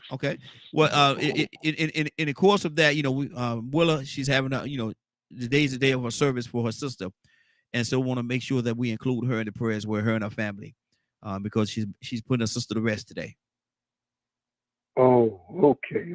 I'm sorry I missed that. Well, we'll take this opportunity to say a prayer. Heavenly Father, we thank you for giving us an opportunity by getting up this morning that we may be able to correct yesterday's mistakes. Forgive us and have mercy on us. And make our every effort in your name a success. Today, one of yours, great preacher, is laying to rest a family member. Please, Lord, remove the burden of grief off of her heart. Yes. And give her and her family peace and comfort to know that there's no better hands that her sister could be in than yours, Lord. For you are the givers of life, and surely you are who we return back to. Bless Raheem. Bless this wonderful, wonderful show that gives so much life and knowledge to those that seek you in a better understanding. I thank you, God, for allowing me to be a part of such a wonderful family. Yes. And Almighty God, the senior on this line today, our mother, who you're blessed to be able to see another day we call her birthday. Continue to give her good health, that she be able to guide us who are under her, that we may do what's right by one another that we may do what's right by you. We ask this in the name of all of your righteous servants. Amen. Amen. Good deal. Good deal. Well, today is Friday, y'all. Made it through another week. Today is Friday. Anybody got anything they want to say before we get out of here? Amen. Amen. There you go. Well, with that being said, I want to thank everybody for joining us. And more than that, I want to thank you for allowing DK, your media group and associates, and the Morning Glow for being a part of your morning. It is now, 10:09. You're about to exit the Morning Glow. But before you go, I want you to do me two favors, if you will. One, I want you to continue to pray for us because we are certainly praying for each and every one of you. Number two, why this is real simple, I want you to go out there, find somebody and give them a hug because you never know. It could be the only hug that they get, or it could very well be their last. Love you, and ain't nothing you can do about it. Have a great day and a better tomorrow. That we shine some of this light on you from the Morning Glow. Take it out there into this wicked and cruel world that we live in and let your light so shine. If you get an opportunity, give somebody some love. You just might find some love in return. Won't that be a beautiful thing? Have a great day. Take care of each other. And please, please, please be blessed. Talk to you Monday morning if God say the same. Love you, and give somebody some love and truth. They would appreciate it, and I'm sure that you will as well. Have a great weekend, y'all. Be safe. Talk to you Monday morning.